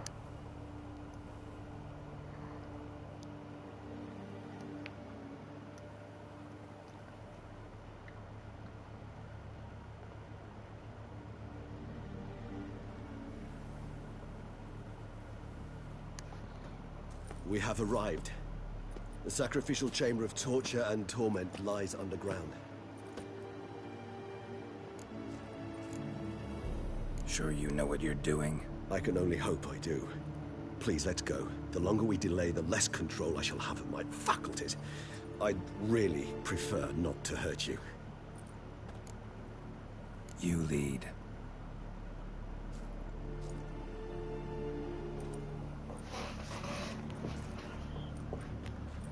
There's a dead guy here. Scurvers. Must be getting close to their feeding ground. Correct. I told you there'd be danger.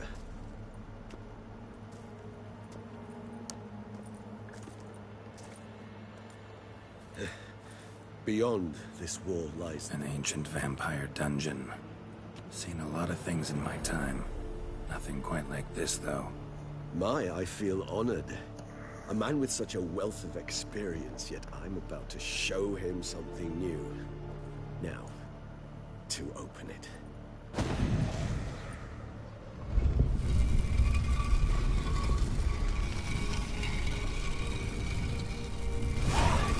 How the hell? It's an ancient form of protection against unwanted guests. The mechanism which releases the latch reacts only to a higher vampire blood. Tricky mechanisms. A vampire hideout. Fortified, secured. Must have been important to your species once, Toussaint. It shall always be so. During the conjunction, the gate from our world into this one opened upon this land and no other. This was the first place we saw. Human husbandry and care? This for real? The author observed humans, their behavior, over the many years he spent breeding them. Morally suspect though it may be, it's a thorough survey of the topic. This place. There's evil here. Death hangs in the air. Yes. A great many beings have breathed their last here.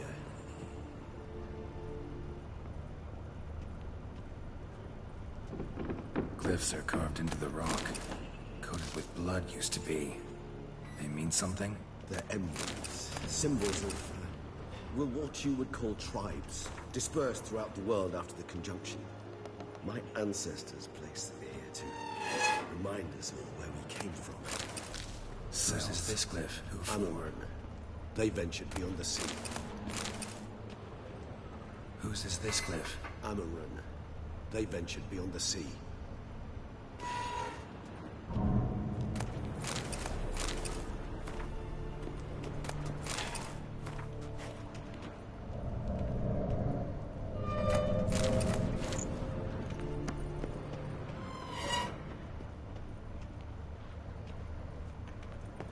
And this one? Which tribe's this? Garisham. My tribe, and Delos. We both remained in this part of the world. What's this symbol mean? It's the symbol of the Tedet. Those who went east, beyond the Blue Mountains.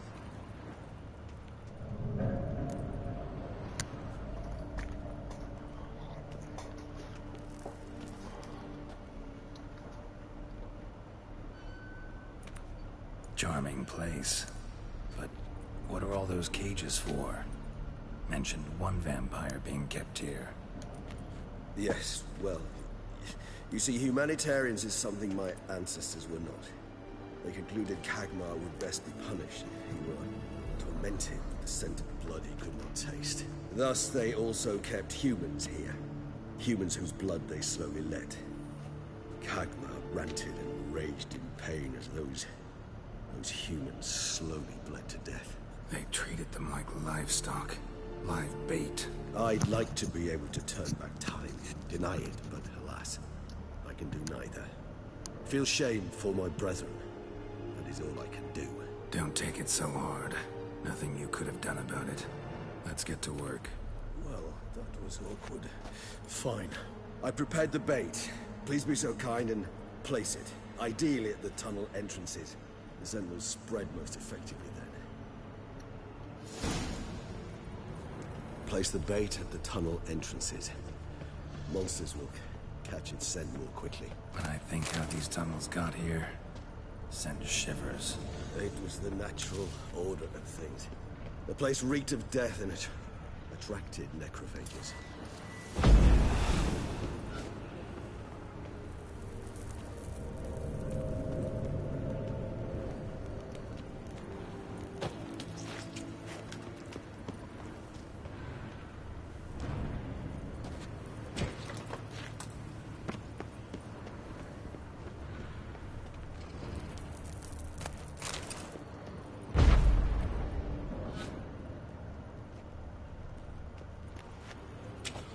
Three done.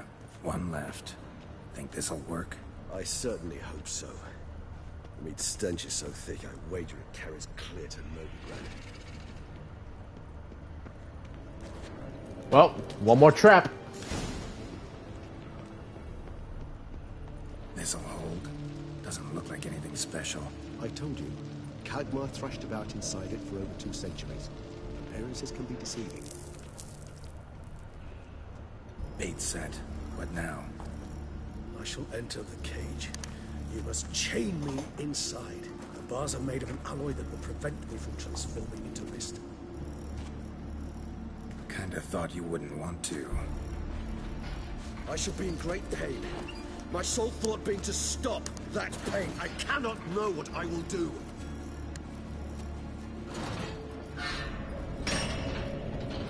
All right. Have fun in there. We must hurry. The beasts have caught the scent also my head. I started spinning. That the blood? Someone who's never experienced a vampire's bloodlust does not know the true meaning of thirst.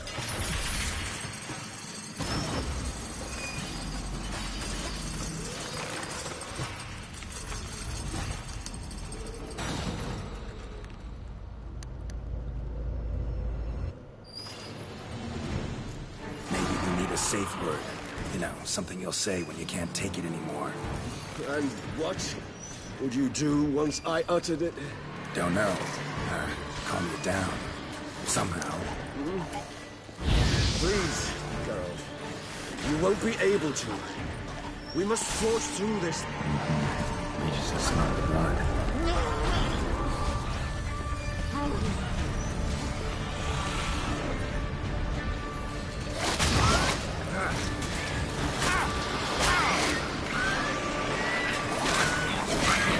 Oh, fuck!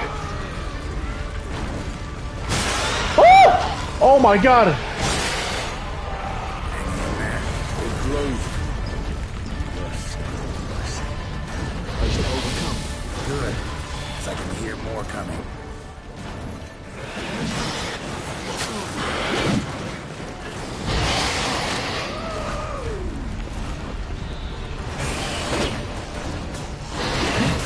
Oh my god, this is...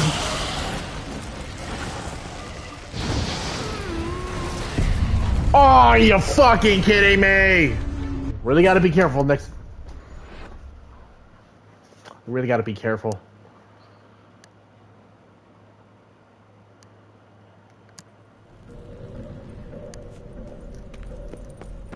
Bait set. What now? Maybe we need a safe word. You know, something you'll say when you can't take it anymore. And what will you do once I utter it? Don't know. Calm you down. Somehow. Please. We won't be able to. We must forge through this, that is all. I just smell the blood.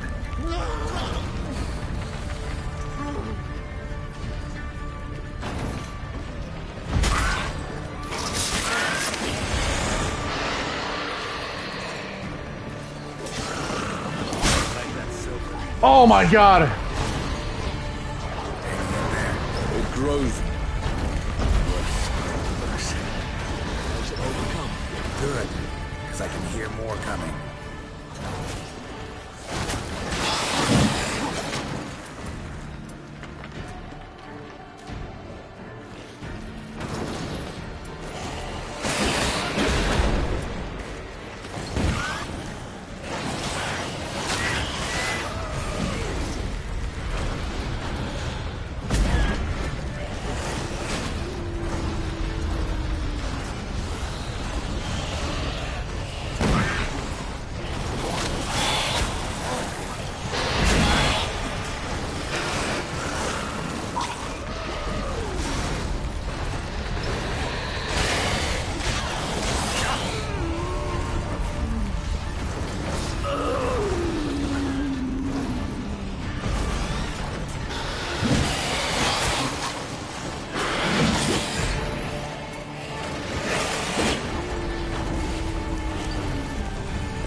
Oh fuck!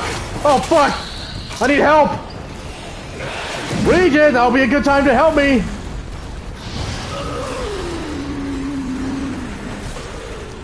Hold on, I'll let you out.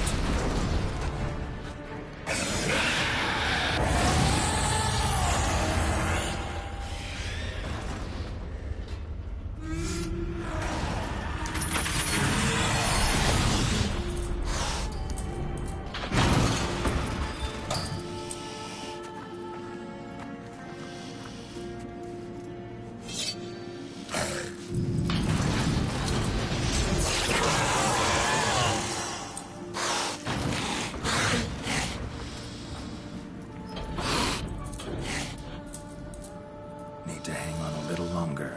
Blood'll dry in a few hours. Scent won't bother you.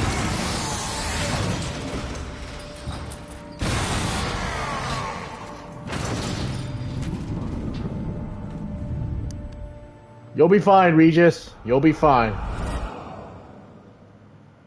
Get you out of here. The concoction.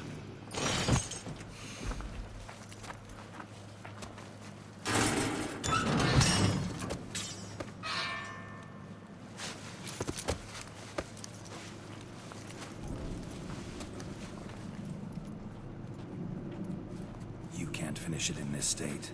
Tell me how. I'll help you.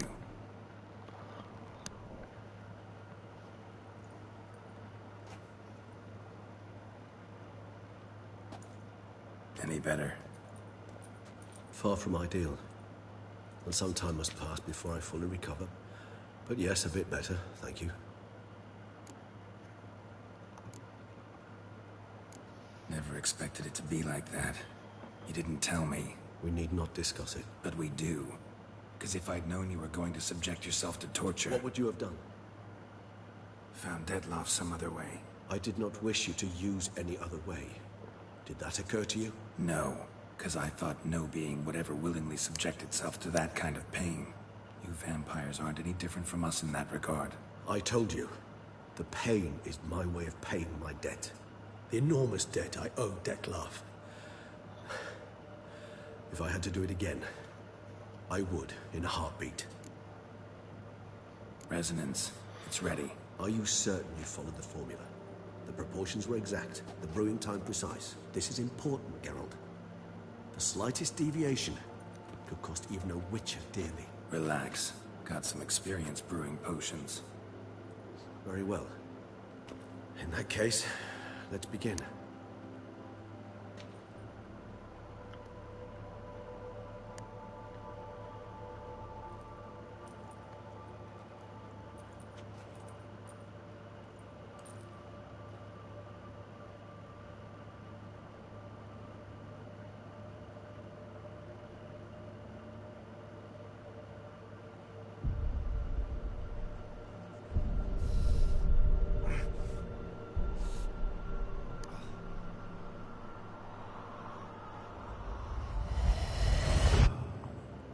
Damn.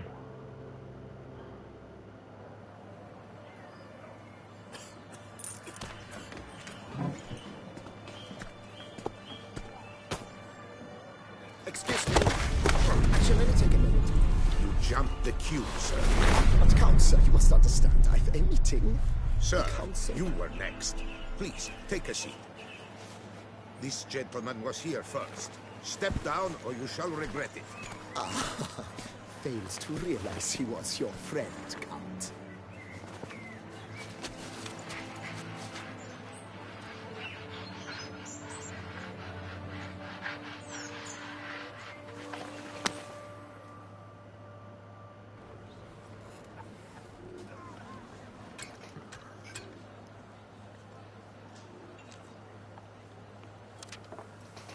It was then I ordered him to give up his seat and step off the step.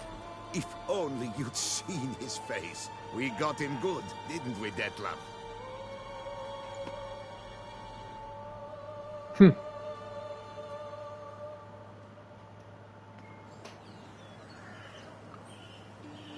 then Mother insisted we buy the mill. Curious, eh?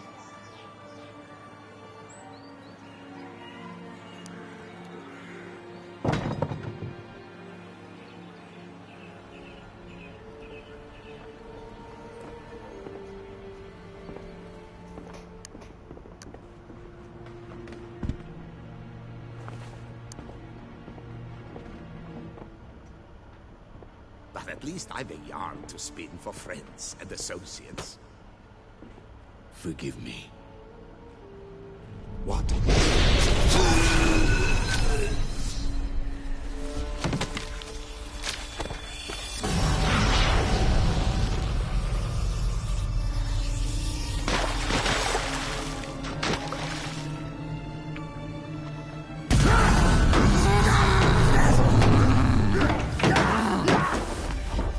That's how he did it.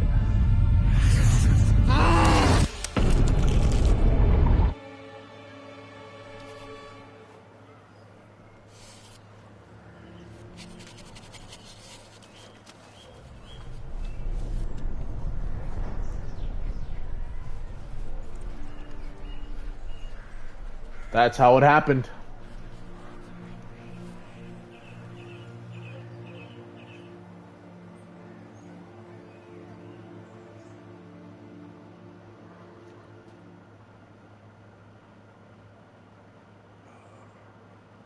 Awake at last. You ride like a squirrel caught in a snare.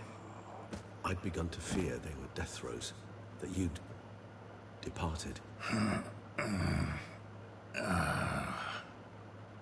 Sure wasn't pleasant, but it worked. What did you see? Delacroix.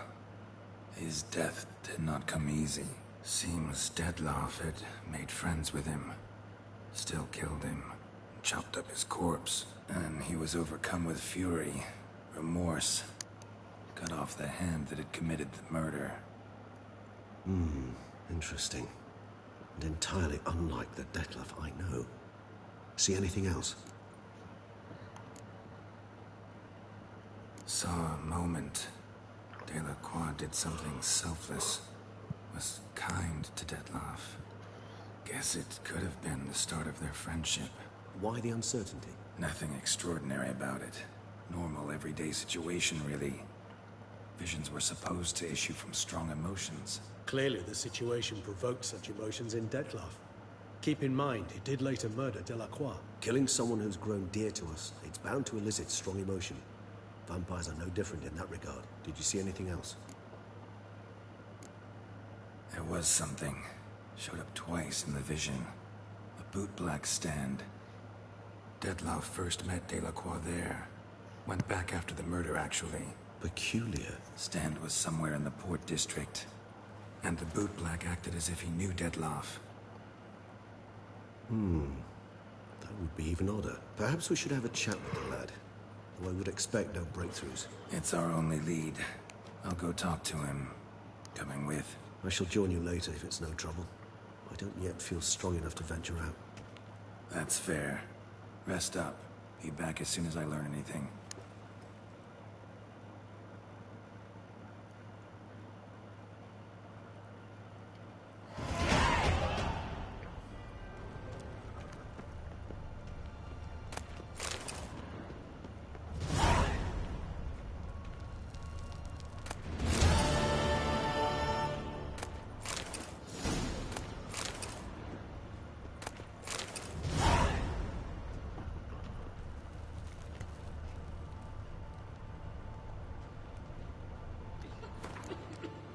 Not now, Geralt. I cannot move a step without your assistance.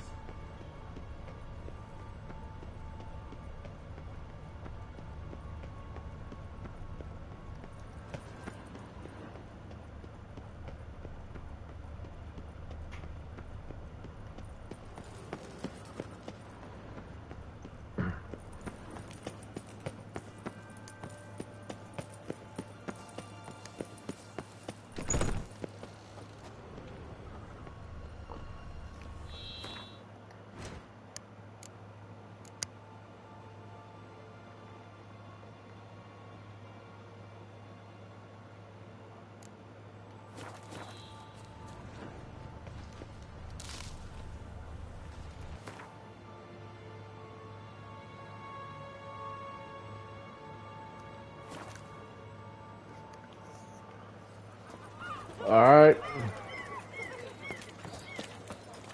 Oh. Caught you, you little fart! Whatever's the problem, kind sirs? This mud.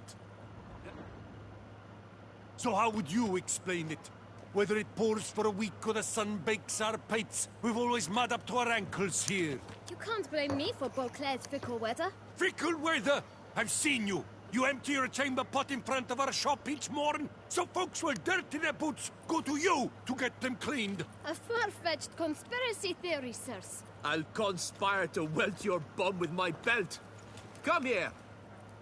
Leave him alone. Just who the spit are you? A witcher. A witcher. And I'd advise you to go back where you came from. I thought witches defend men from monsters, not cheats from justice. Need to talk to the boy. You can chat to him all you like, after we tan his hide. So stand down. Not gonna happen. Won't it? Well, then we'll thrash you as well, which is all the same to me. Bad idea. Let's not do anything rash. We'll break your legs! Circle him! Circle him! Teach you to help scofflaws and cheats!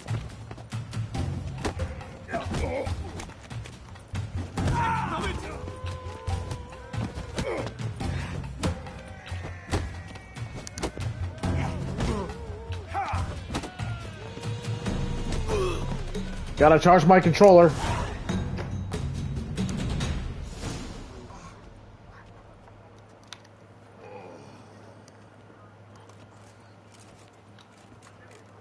What's the meaning of this? The brawl? Who started it? I'm investigating the beast, on the Duchess's orders. Ah, yes. We've heard of you. And these men, what are they doing?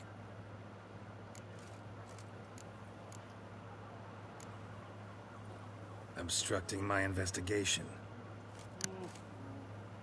Understood. Right. A few days in the clink ought to teach them not to impede official duchy business. Come on.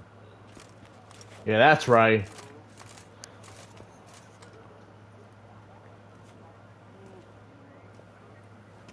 You're very good with your fists, sir. Wouldn't be looking for work, would you? We'd make a fine duo. Yeah? How you imagine that working? Splendidly. That's how. I suggest a partnership, where I see to the boots while you stand guard. And as you're the stronger, come morn you take the chamber pot out and help me make mud. Bit about the mud's true? They were right to want to box your ears. I've got to make a living somehow, so what say you, sir? Partners? Let me think about it. Listen, I'm interested in a certain gentleman. Wait, wait! Before we get to talking, please, take a seat. But my boots are clean. In this city, no boots are clean unless they just come off my stand. A seat, sir, please. All right then, might as well. Hey, I got enough money. So then, who was it you wanted to ask about? One of your patrons. Tall, elegant black frock. Not from around here. An arrival? Indeed. I hear a faint bell ringing. A modest sum might make it sing out loud and clear. How much? Let's say 500 crowns. What? Gotta be kidding me. What would you even do with that kind of coin? Expand my venture. I'm sure you can imagine. Have a proper stand with a big sign. I want a new box too. New polishes, new brushes. And if I've enough coin left, I'll buy a share in a launderer's. Get wastewater for free. Got it all planned out. I should think so. Capital is all I require. Not about to pay you. Sorry, kid. No way. Not about to contribute to your shady venture. You'll tell me what you know, for free. Yes, sir. Of course, sir. As you wish, sir. I know the fellow you seek, though I don't know his name. A steady patron. Gets his boots cleaned every few days. He's very good to me. Always pays me a premium. Know where I might find him? No, but you could wait here. Perhaps he'll stop by. Don't have the time for that. Sure you don't know where to find him? Or maybe notice which direction he came from? When I clean boots, sir, I do not look up to see where folk come from. I clean. It seems you're having a rough go of it. Oh, you're here. Feeling better? I am, thank you. The local necropolis. Now, if I might intercede, I dare say I've the right question to ask. Young man, you see this vial? One drop added to your boot polish will help you wipe even the most encrusted boot clean as the dome of St. Lebioda's cathedral. With it, you will serve 3 times as many patrons at a fraction of the effort, and piles more coin. I'm prepared to give you this vial if you tell me where the man we seek lives. But you won't hurt him, will you? The gentleman's odd, true, but he's kind. In point of fact, he's a friend. Yet we had a falling out of sorts and would like to straighten matters out. I leave his boots at the door of a house near the port. The door is red, but I do not know if the gentleman lives there. Worth checking. Might happen on a lead. Would you let me scrape the dirt off your kickers before you go?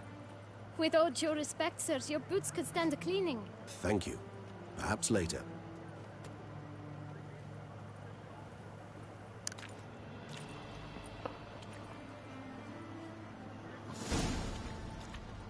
Handled that kid pretty well.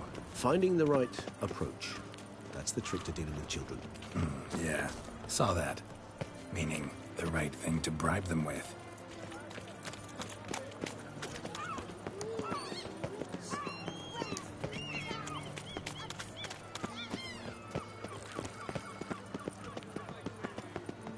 Red door. One the bootblack mentioned.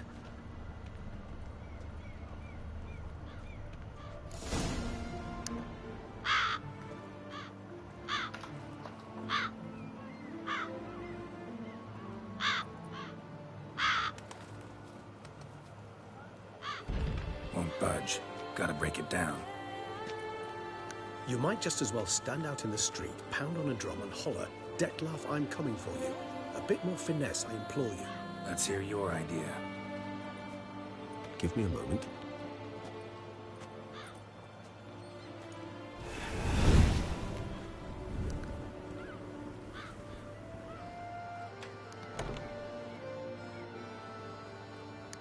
Nice. Ever consider becoming a burglar? Skill like that'd come in awful handy. I considered it briefly, but ultimately concluded it would be terribly dull.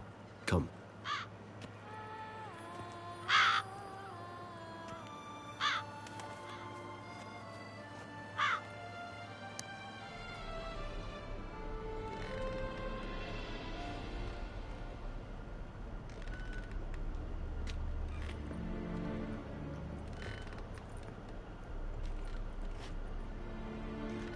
Here. Sense him. No, he's not here, but he was here recently. His scent is still strong.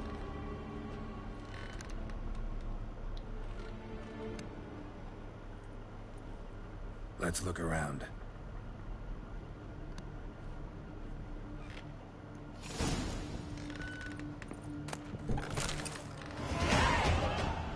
Damn. Faster level up.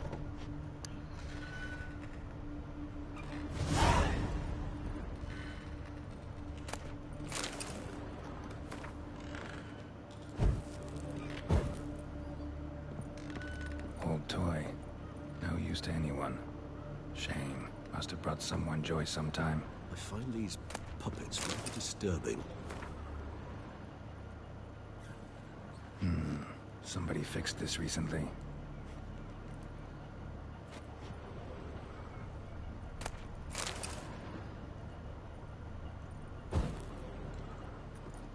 No dust mark. Somebody moved this here recently.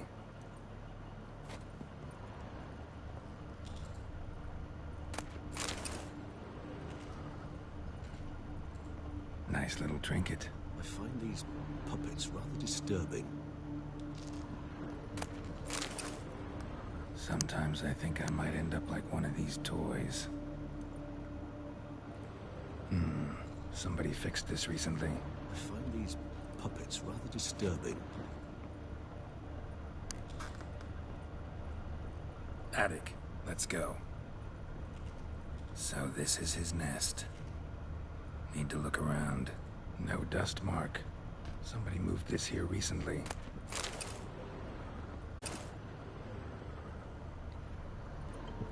Tools were used recently. Detloff unwind by fixing toys between murders. Really now, Geralt, must you? Nice tune. Indeed.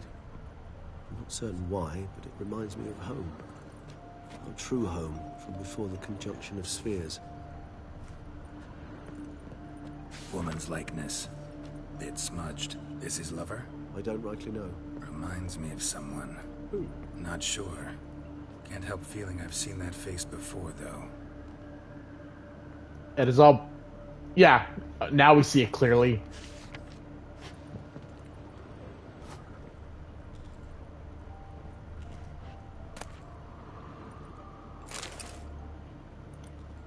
Look, slips of paper, name on each. Count Crespi, Count Dulac, Milton de Peyrac-Peyrin, Count Delacroix. Detloff's victims, one and all. But that's not his hand. All of it written using the same ink.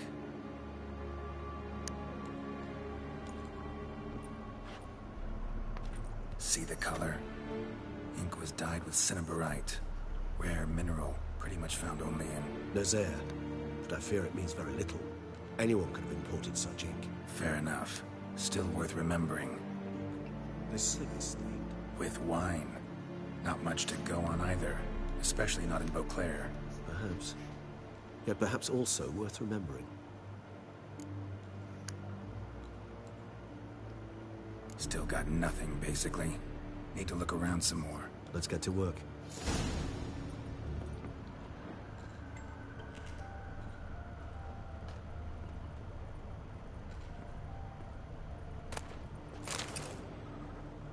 Detloff van der Eretain, you do not know us, but we know you to be a vampire. We know also of your weakness for the wench they call Renawed. Now you know this. We shall chain her down and let rats feed on her. We shall flay the skin from her flesh. Yet you can save her.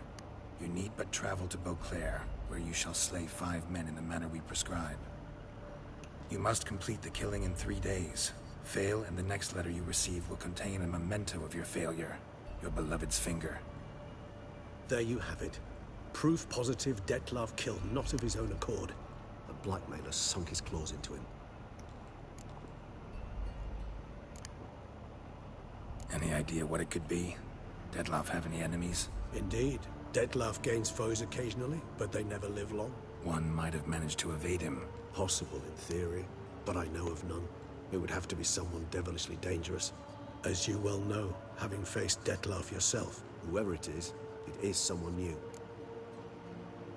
Who's Renowed? His one-time lover. The sole human woman with whom he was very close. Because she accepted him. With her aid and care, he found a place for himself in this hostile world. She began the work that I strive to continue. Ever meet her? Never had the pleasure, alas. She deserted him a time before he came around to save me, though he always claimed she'd gone missing. Take it you have your doubts. I know humans better than he does. Their capacity to be disloyal, dishonest. I also know she took her things. Not something one associates with the kidnapped, or those who disappear against their will. I'll save you the trouble of asking. No, I don't know why she left. I can, however, hazard a guess that Detlav grew angry one day, showed another, more monstrous side. Detlav's anger could frighten anyone off, though most who see it get no chance to flee. Detlav have trouble letting go, accepting that she'd left him? Is that so hard to believe? Do you know no humans who've struggled with just such a thing? And Detlav is so much more emotional than most humans. Not only was she his beloved, his lover, his mate, she was a member of his pack. And one never leaves one's pack voluntarily. Detlav ever try to find her? I mean, if she was that important. I hear vampires have their ways, all kinds. Should have been easy as pie for him. Geralt, as you rightly noted, we are vampires, not miracle workers. He searched for months on end before giving up. Clearly Renowed knew him all too well. Enough to cover her tracks, leave no way for him to find out. Even if Renowed did abandon him that time, looks like someone's actually kidnapped her this time. Hard to argue with that. And hard to foresee what he's prepared to do to free her, get her back. He's prepared to kill, that's clear. As would you be for Yennefer. He kills for he cares for her deeply. And that blood, those individuals, they mean nothing to him.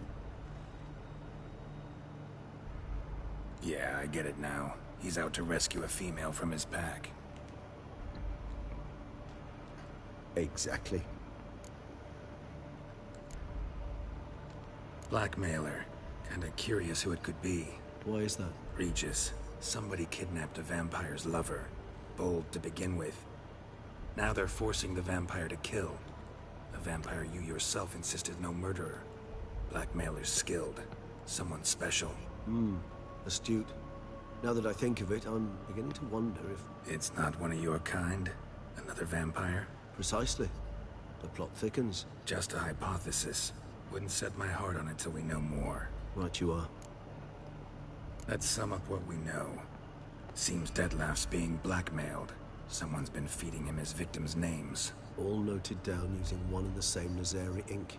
And not in his handwriting. Not much. But enough to ascertain Detlav's innocence, clearly. Actually, it is. Detlav's being manipulated. Some lunatics turned him into a tool, making him kill. So it would seem. But this illuminates a path of action for us. We must find Renowed, render the blackmail senseless. The lunatic or ticks will thus lose hold on Detlav. That's one idea. Could be worth a shot. But what about Detlav? He gonna go on killing while I'm out searching for his lover? He will not. I shall convince him to stay his hand. Assure him you're a friend seeking to help. I'll await him here. He's sure to return sooner or later. Think he'll listen? He will. Ought to wait with you, maybe. No. He'll sense you from a mile off. Simply fail to appear. I'd better stay alone. You must trust me on this. Fine. Need to report to the Duchess first. So be it. We'll await you here. Detlav and I both.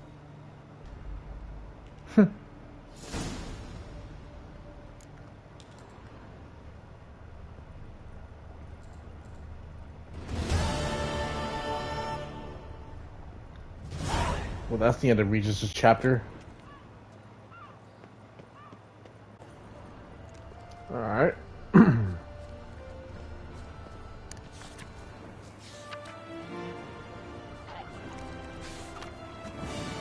Nope.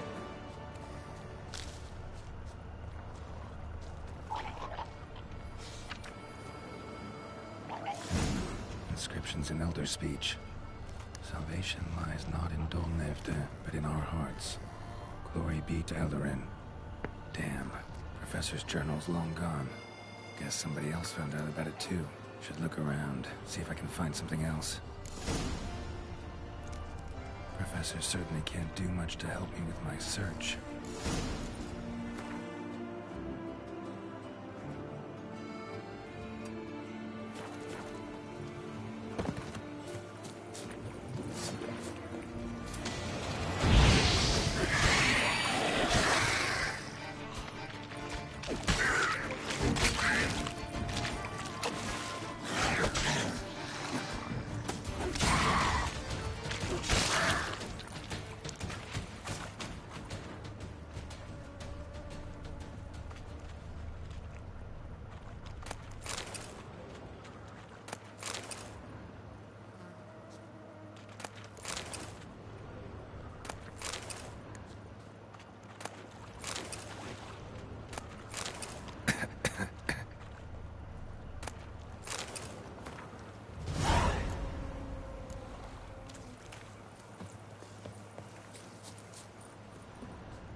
Footprints. Narrow and shallow. Somebody small, light. Woman, maybe? Wonder where they lead.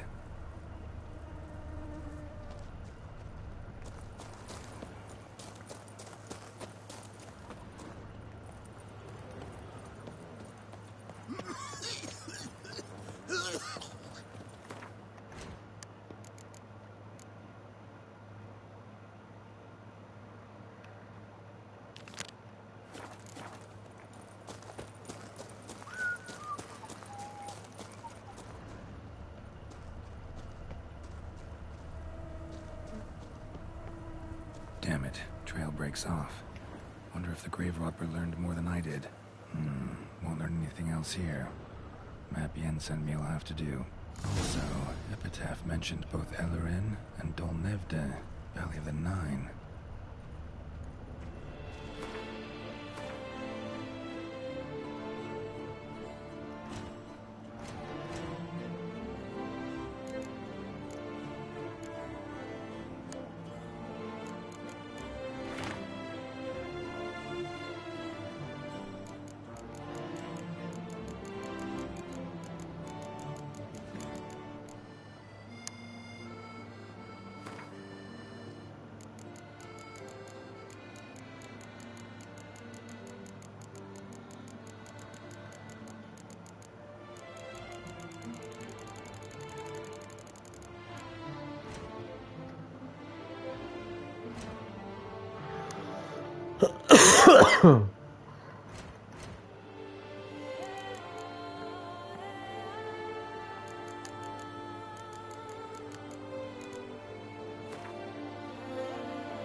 Site marked on the map's all wet now. Sombratua flows through there. Must be where the Valley of the Nine once lay. Need to explore the location. Do you know the colors I would see on the Duchy's banners? What do you want?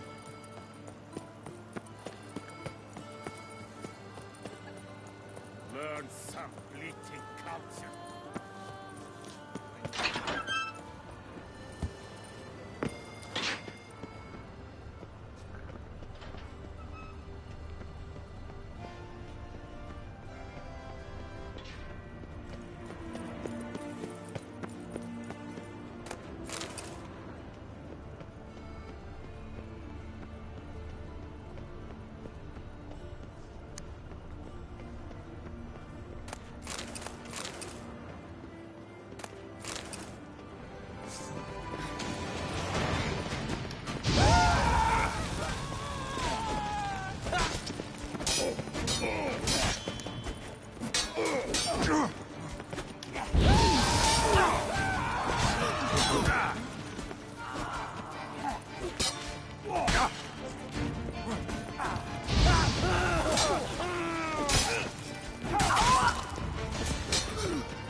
could be coming from grave robbers. Can't know for sure, though. Need to wait till after dusk to confirm.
Oh, what do we have here?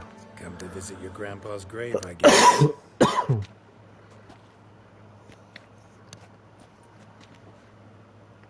What the poking devils? Who are you? Who sent you? So many questions, so few answers. Blimey, we're the plumbing philosopher. Get the smarmy cat diddler, lads. If I only had a crown for every time a bunch like this.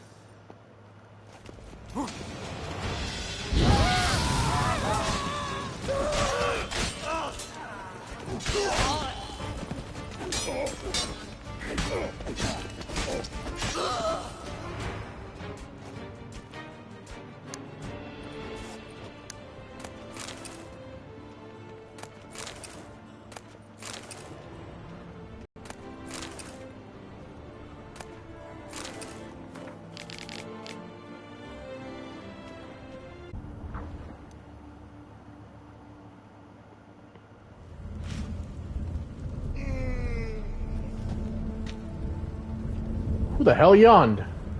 Grave robber must have found something in Moreau's tomb to activate the entry portal. Wonder what surprises this place has in store.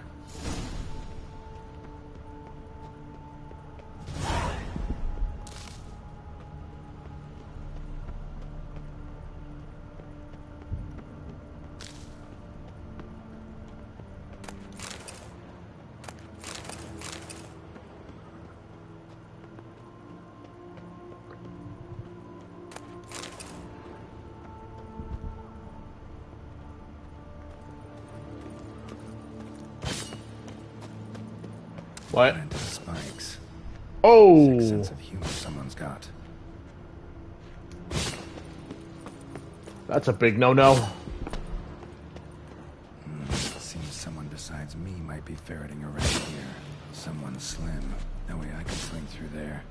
Need to find a way around.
Oh shit!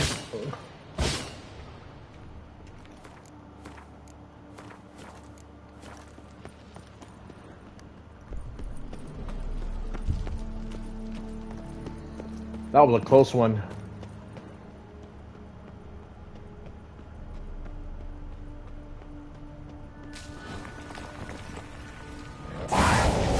Liked cats.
Blood-soaked. Grave robber was wounded while attempting the climb. Needed to bandage up. Managed to avoid the Panthers. Oh at least. fuck! I almost tripped.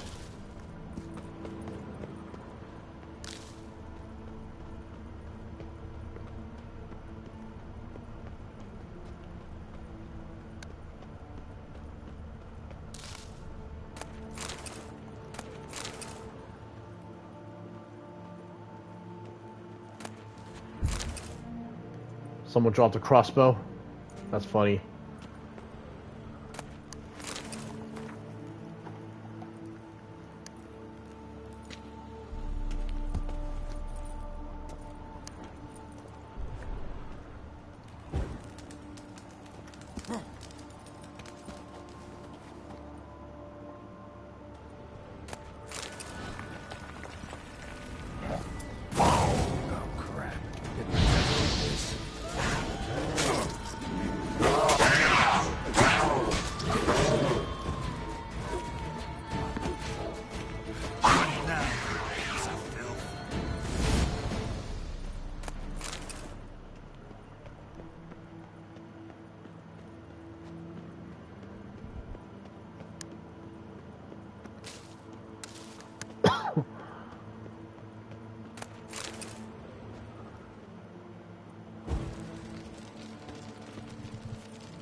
Not bad.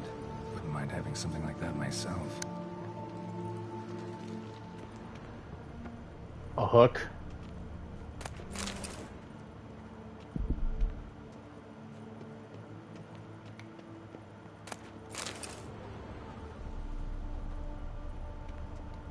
Course. Locked.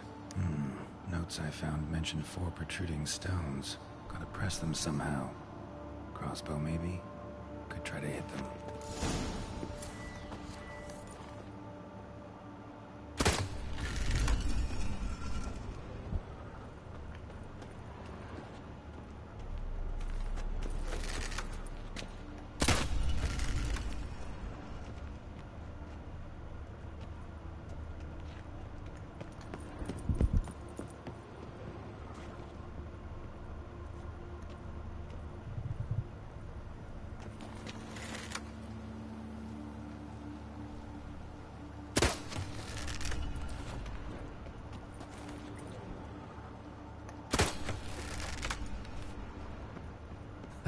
Did it.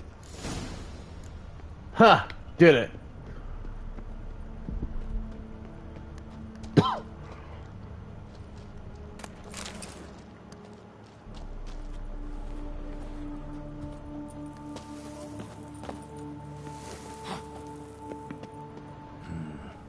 interesting as places go.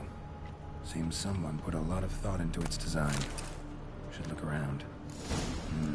Impressive. Is just decoration or... Unwanted guest. Intruder. You are not welcome here. Yeah, I figured as much. Show me what you got.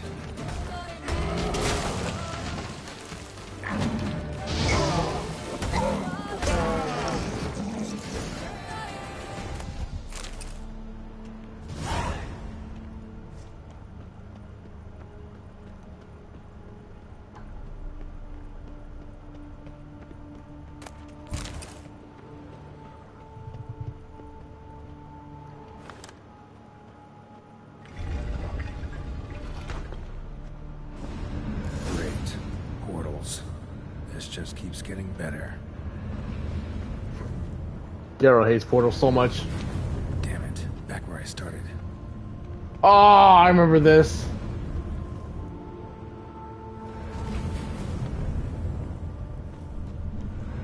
Alright. Now to find the next portal.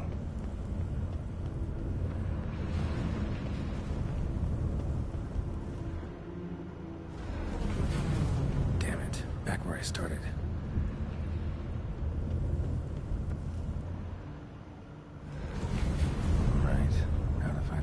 Portal.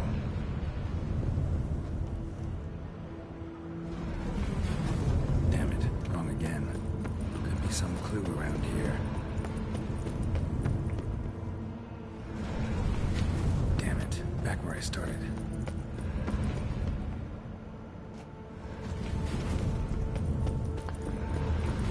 This is gonna take a while. Damn it, back where I started. I keep getting it wrong. Find the next portal.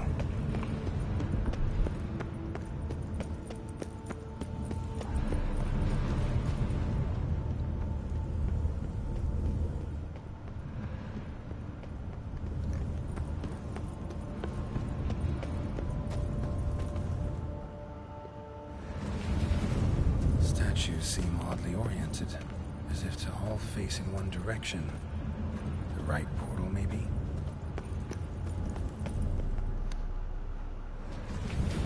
Alright, now to find the next portal.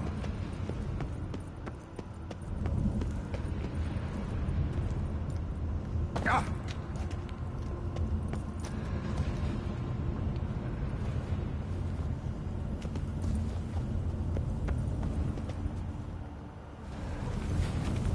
Alright, now to find the next portal.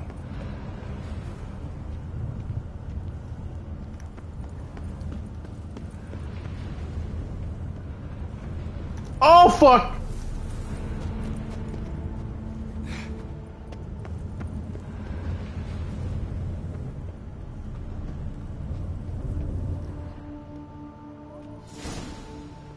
Must be where Moreau had his lab.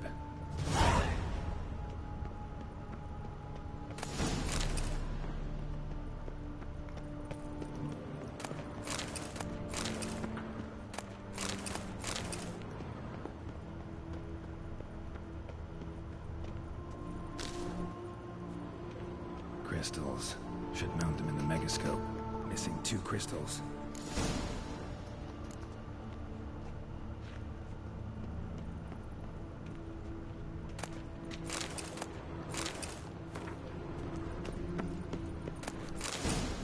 Empty.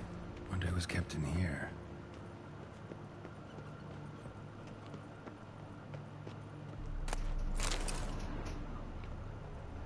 Guessing this man didn't come here willingly.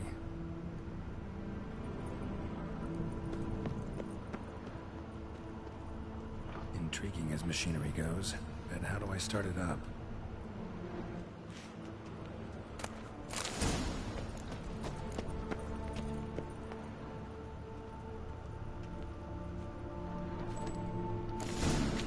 This crystal must go here. All crystals in place. Show me what you got. Just need to pick an entry. First entry.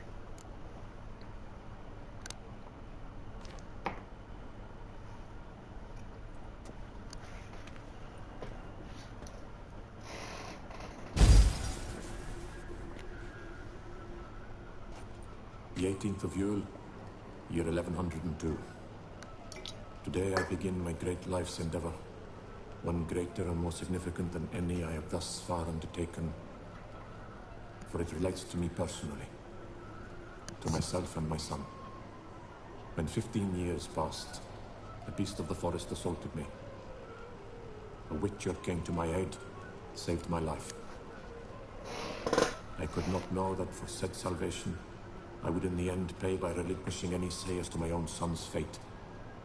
Had I the skill to turn back time, I would have done so, and perished rather than surrender to the witchers my only son. But as it was, on the day when Jerome was taken, I swore an oath on my honor that I would recover my son. Today, following years of research and preparation, I have at last devised a device that allows me to study mutations. If the gods in their goodness grant me but a bit of favor, I shall find a way to reverse said mutations and restore Jerome to a normal life. So, Professor wasn't out to enhance Witcher mutations, wanted to reverse them. Wonder if he managed, and if there's anything in it for me.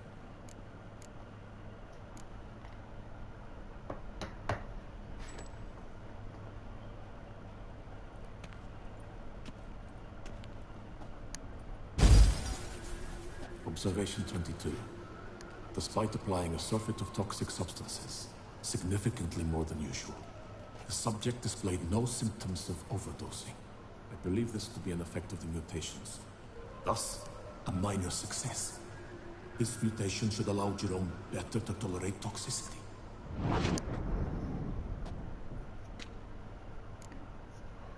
That was quick.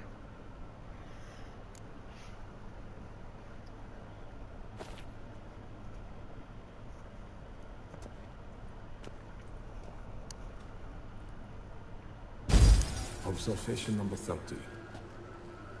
The mutations do not set in at once.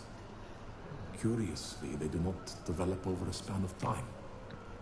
Rather, for a mutation to progress towards completion, the appropriate mutagen must be applied continuously. The subject does not bear this well, but I found a way to make the mutations less taxing, invasive. To the mutagen base, I add the albumin of a mutated giant centipede egg. Stored in a glass terrarium, the eggs do not develop, remain small. The eggs themselves are a sight to behold. Mutated, they are luminescent, emitting a wondrous glow. I can only hope my addition of the albumin will produce no significant side effects.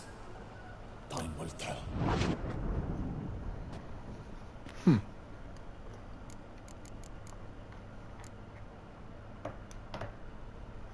Let's try the fourth.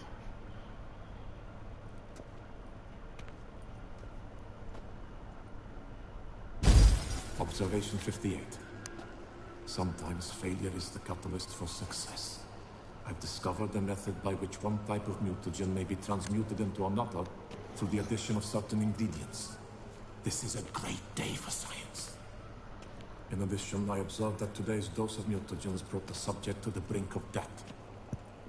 He then suddenly awoke, revived, his strength renewed. Not wholly, of course, but he did in a sense come back from the edge of death. Whether this is attributable to his mutations or to pure coincidence cannot be ascertained. I must conduct further experiments. The final entry.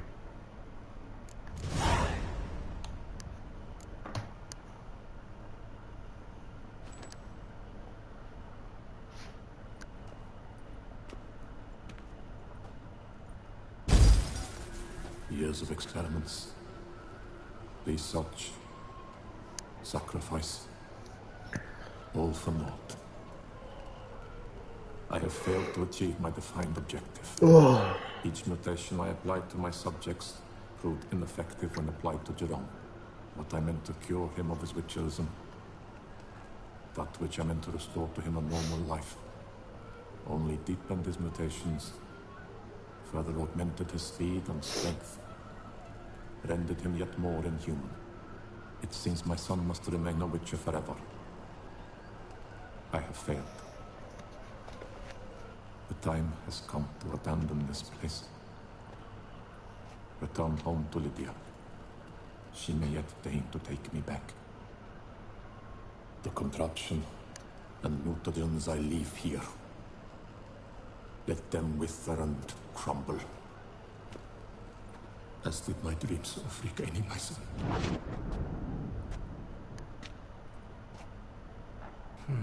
So the professor wanted to reverse the mutation's effects. Ended up deepening them. Stroke of luck for me. Could profit from his failure.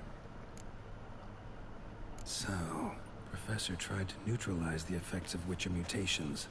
Only managed to enhance them, though. Used the albumins of giant centipede eggs as his mutagen base. Need to go on an egg hunt.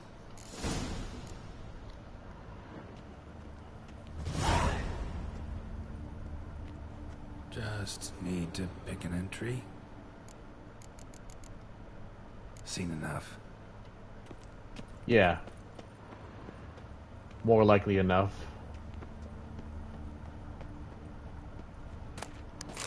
Preserved organs.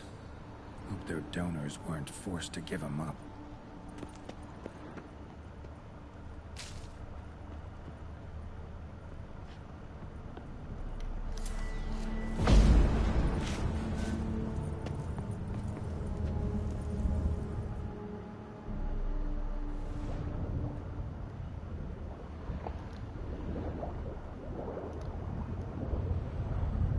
Didn't need to go back outside.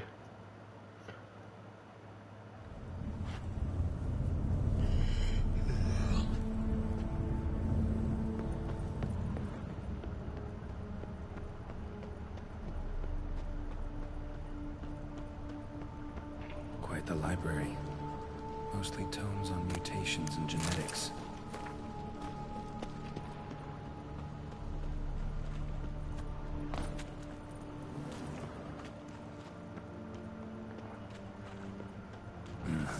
Mom's awake and she's not in a good mood.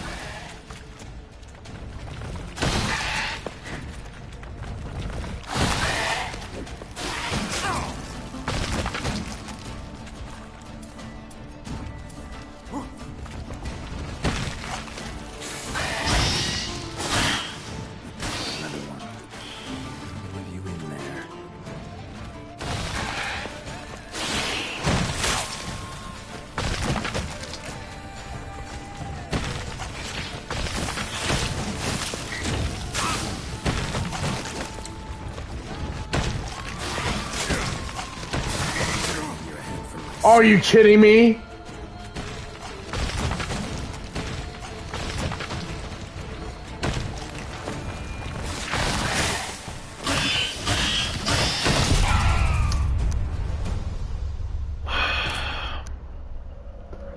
I hate those fucking centipedes.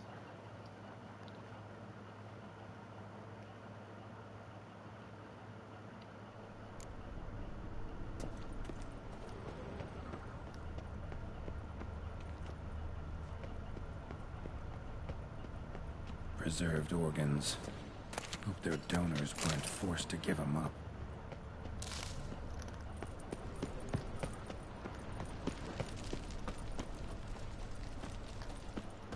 Quite the library. Mostly tomes on mutations and genetics.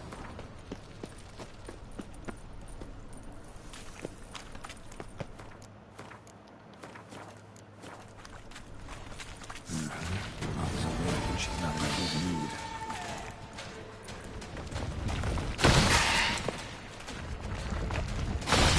Another one.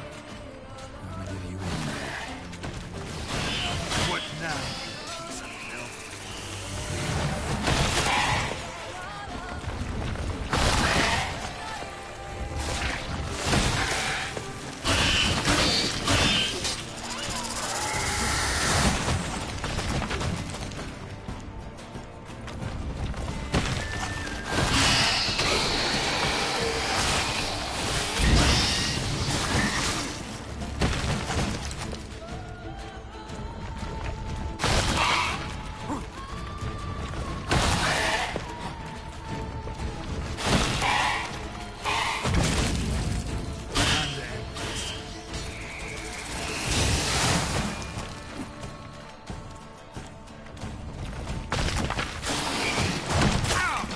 What?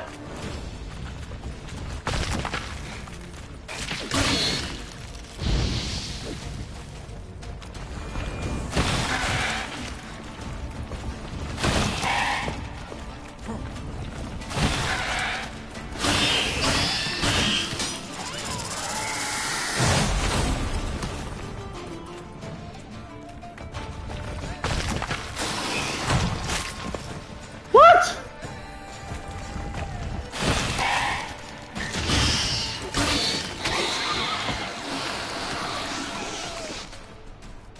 Sorry. Need your eggs.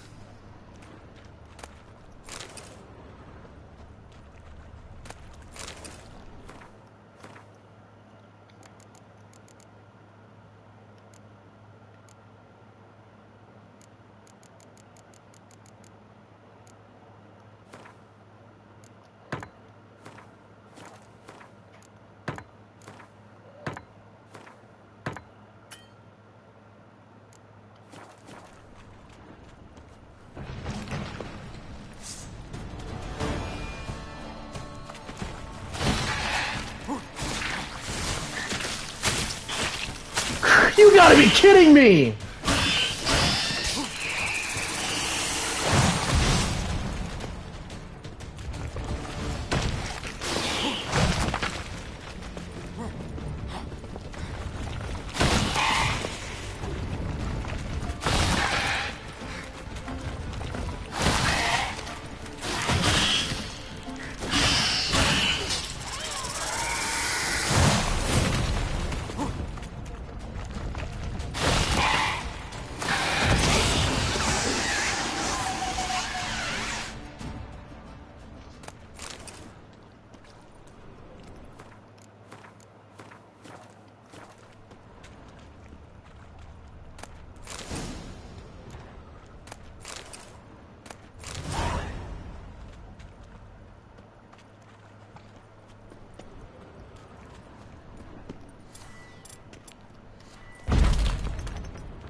Oh, gotta get undressed.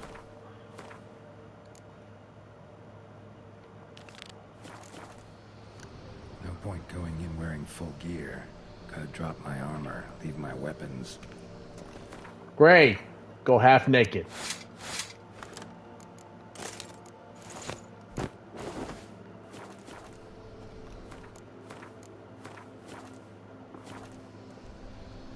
Professor's mutagens might work on me as they did his son.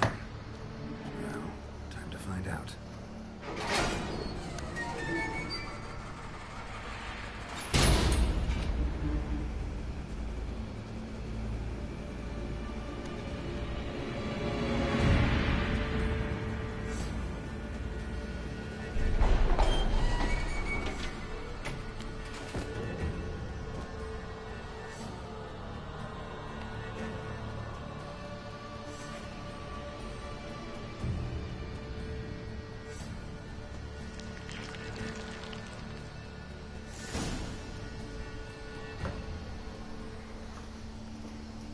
Increasing your advantage to normal men and giving you added killing monster.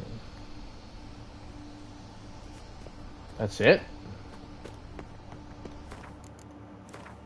Oops. Oh, not that one. Ah!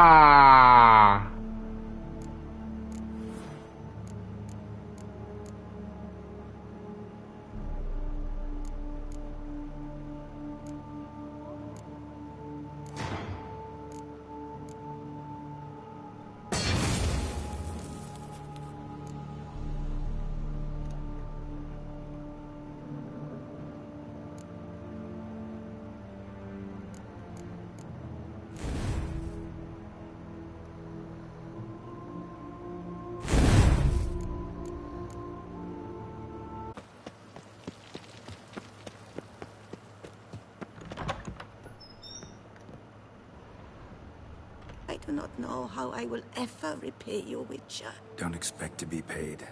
Hope you're feeling better, that's all. Oh, yes, I feel my strength returning thanks chiefly to Barnabas Basil's care. Horrible ordeal you endured. Glad I cut it short. Yes, years of suffering. Do you know what was worse than the hunger?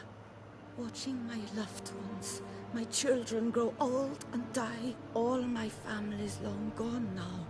The last of my kin perished decades past. I fear I've nowhere to go. Go to town, start a new life. You can stay here. Stay here.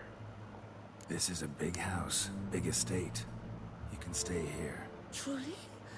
I could never infringe so on your hospitality. Yet... Yeah? After all I've suffered, the years of starvation, I've but one dream. At last to prepare food that fortifies, nourishes, to delight in the tastes and smells of spices, to sit at one table with others and eat. Don't see a problem if that's your dream. You could help Barnabas Basil in the kitchen. Eating his meals. You know he's not a culinary virtuoso. Nothing could make me happier. Thank you. No, thank you. House could use a woman's touch. I've one other thing I'd like to tell you. Many years ago, my father assembled valuables for my dowry. I never wed, so they remained unclaimed. These baubles are no use to me now, but to you, well, perhaps let them be a token of my gratitude. If you wish to find them, you must go to my old home, to Trastamara. The dowry lies hidden in a barrel in the cellar. There are several barrels. You must give each a knock until you find the right one. Do just that. Thanks. I'd never expect someone with your past to feel drawn to the kitchen. Do you fear I will cook in your home as I brewed as a white? Counting on you having slightly better taste as a human. Of that, you can be sure. I loved cooking, even as a child. My gran was a true master in the kitchen. Her spit-roasted ox was famed throughout the land. Thought you were a lady, owned an estate. Do you mean to say a woman of my rank should have had a cook? You're right, of course. And I had the best of cooks. But I devised the dishes myself. They only prepared them. You sure you don't feel lonely out here? I cannot say yet. Too little time has passed since you freed me of my thrall. But somehow, for now at least, I do not feel drawn to the city, to others. Visited others' homes as a white? Yes, but ever at night, when all were asleep. I went in search of spoons. Remember, you can always change your mind. Decide you've lived here long enough, just say the word. I'd never wish to seem ungrateful. And I'd never want you to stay against your will. See you later. Take care, Witcher. And remember, you always have warm food awaiting your return.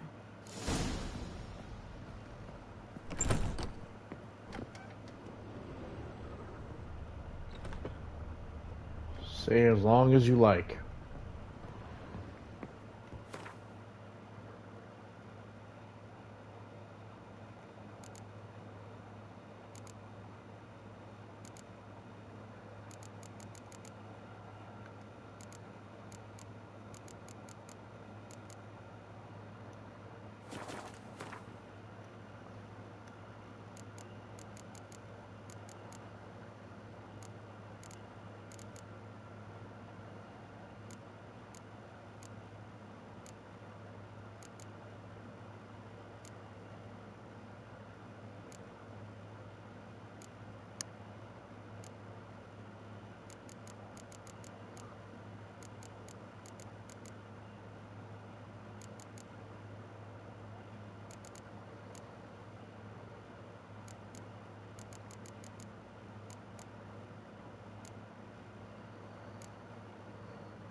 So from Marley's drawer.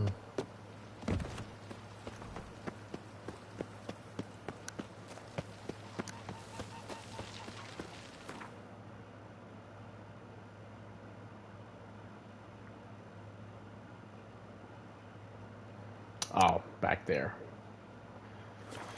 Yeah, back at that haunted house. Hopefully there's a... Yeah, there is. Fuck! I have to deal with them again.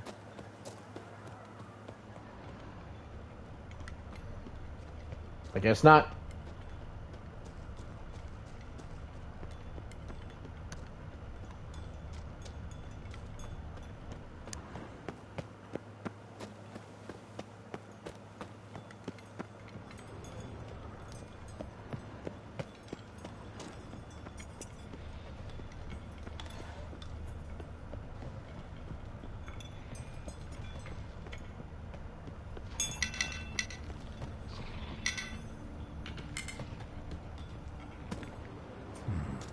Might want to look around some. Oh, damn.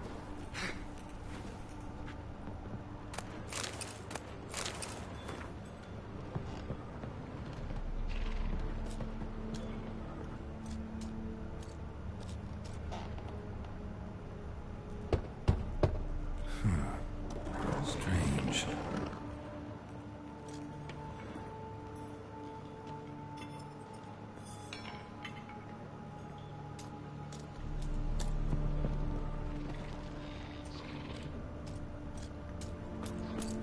What's that? Oh. That's awful pretty. It'll look great in the house. Oh, well. That's everything.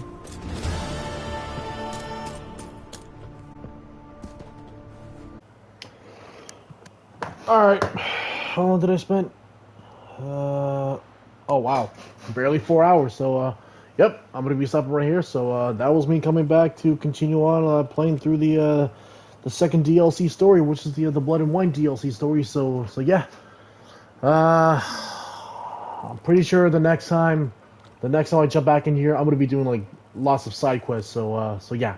Since we're in Tucson, and there's going to be a lot of shit to do in Tucson. So, yep, I'm going to be doing a lot of side quests the next time I come back in here, so maybe as soon as I'm done with those, I'll probably have the time to progress with the main story, so, I mean, who knows? So, thank you all so much for watching, and as always, I will see you next time from the Big Boy. Later.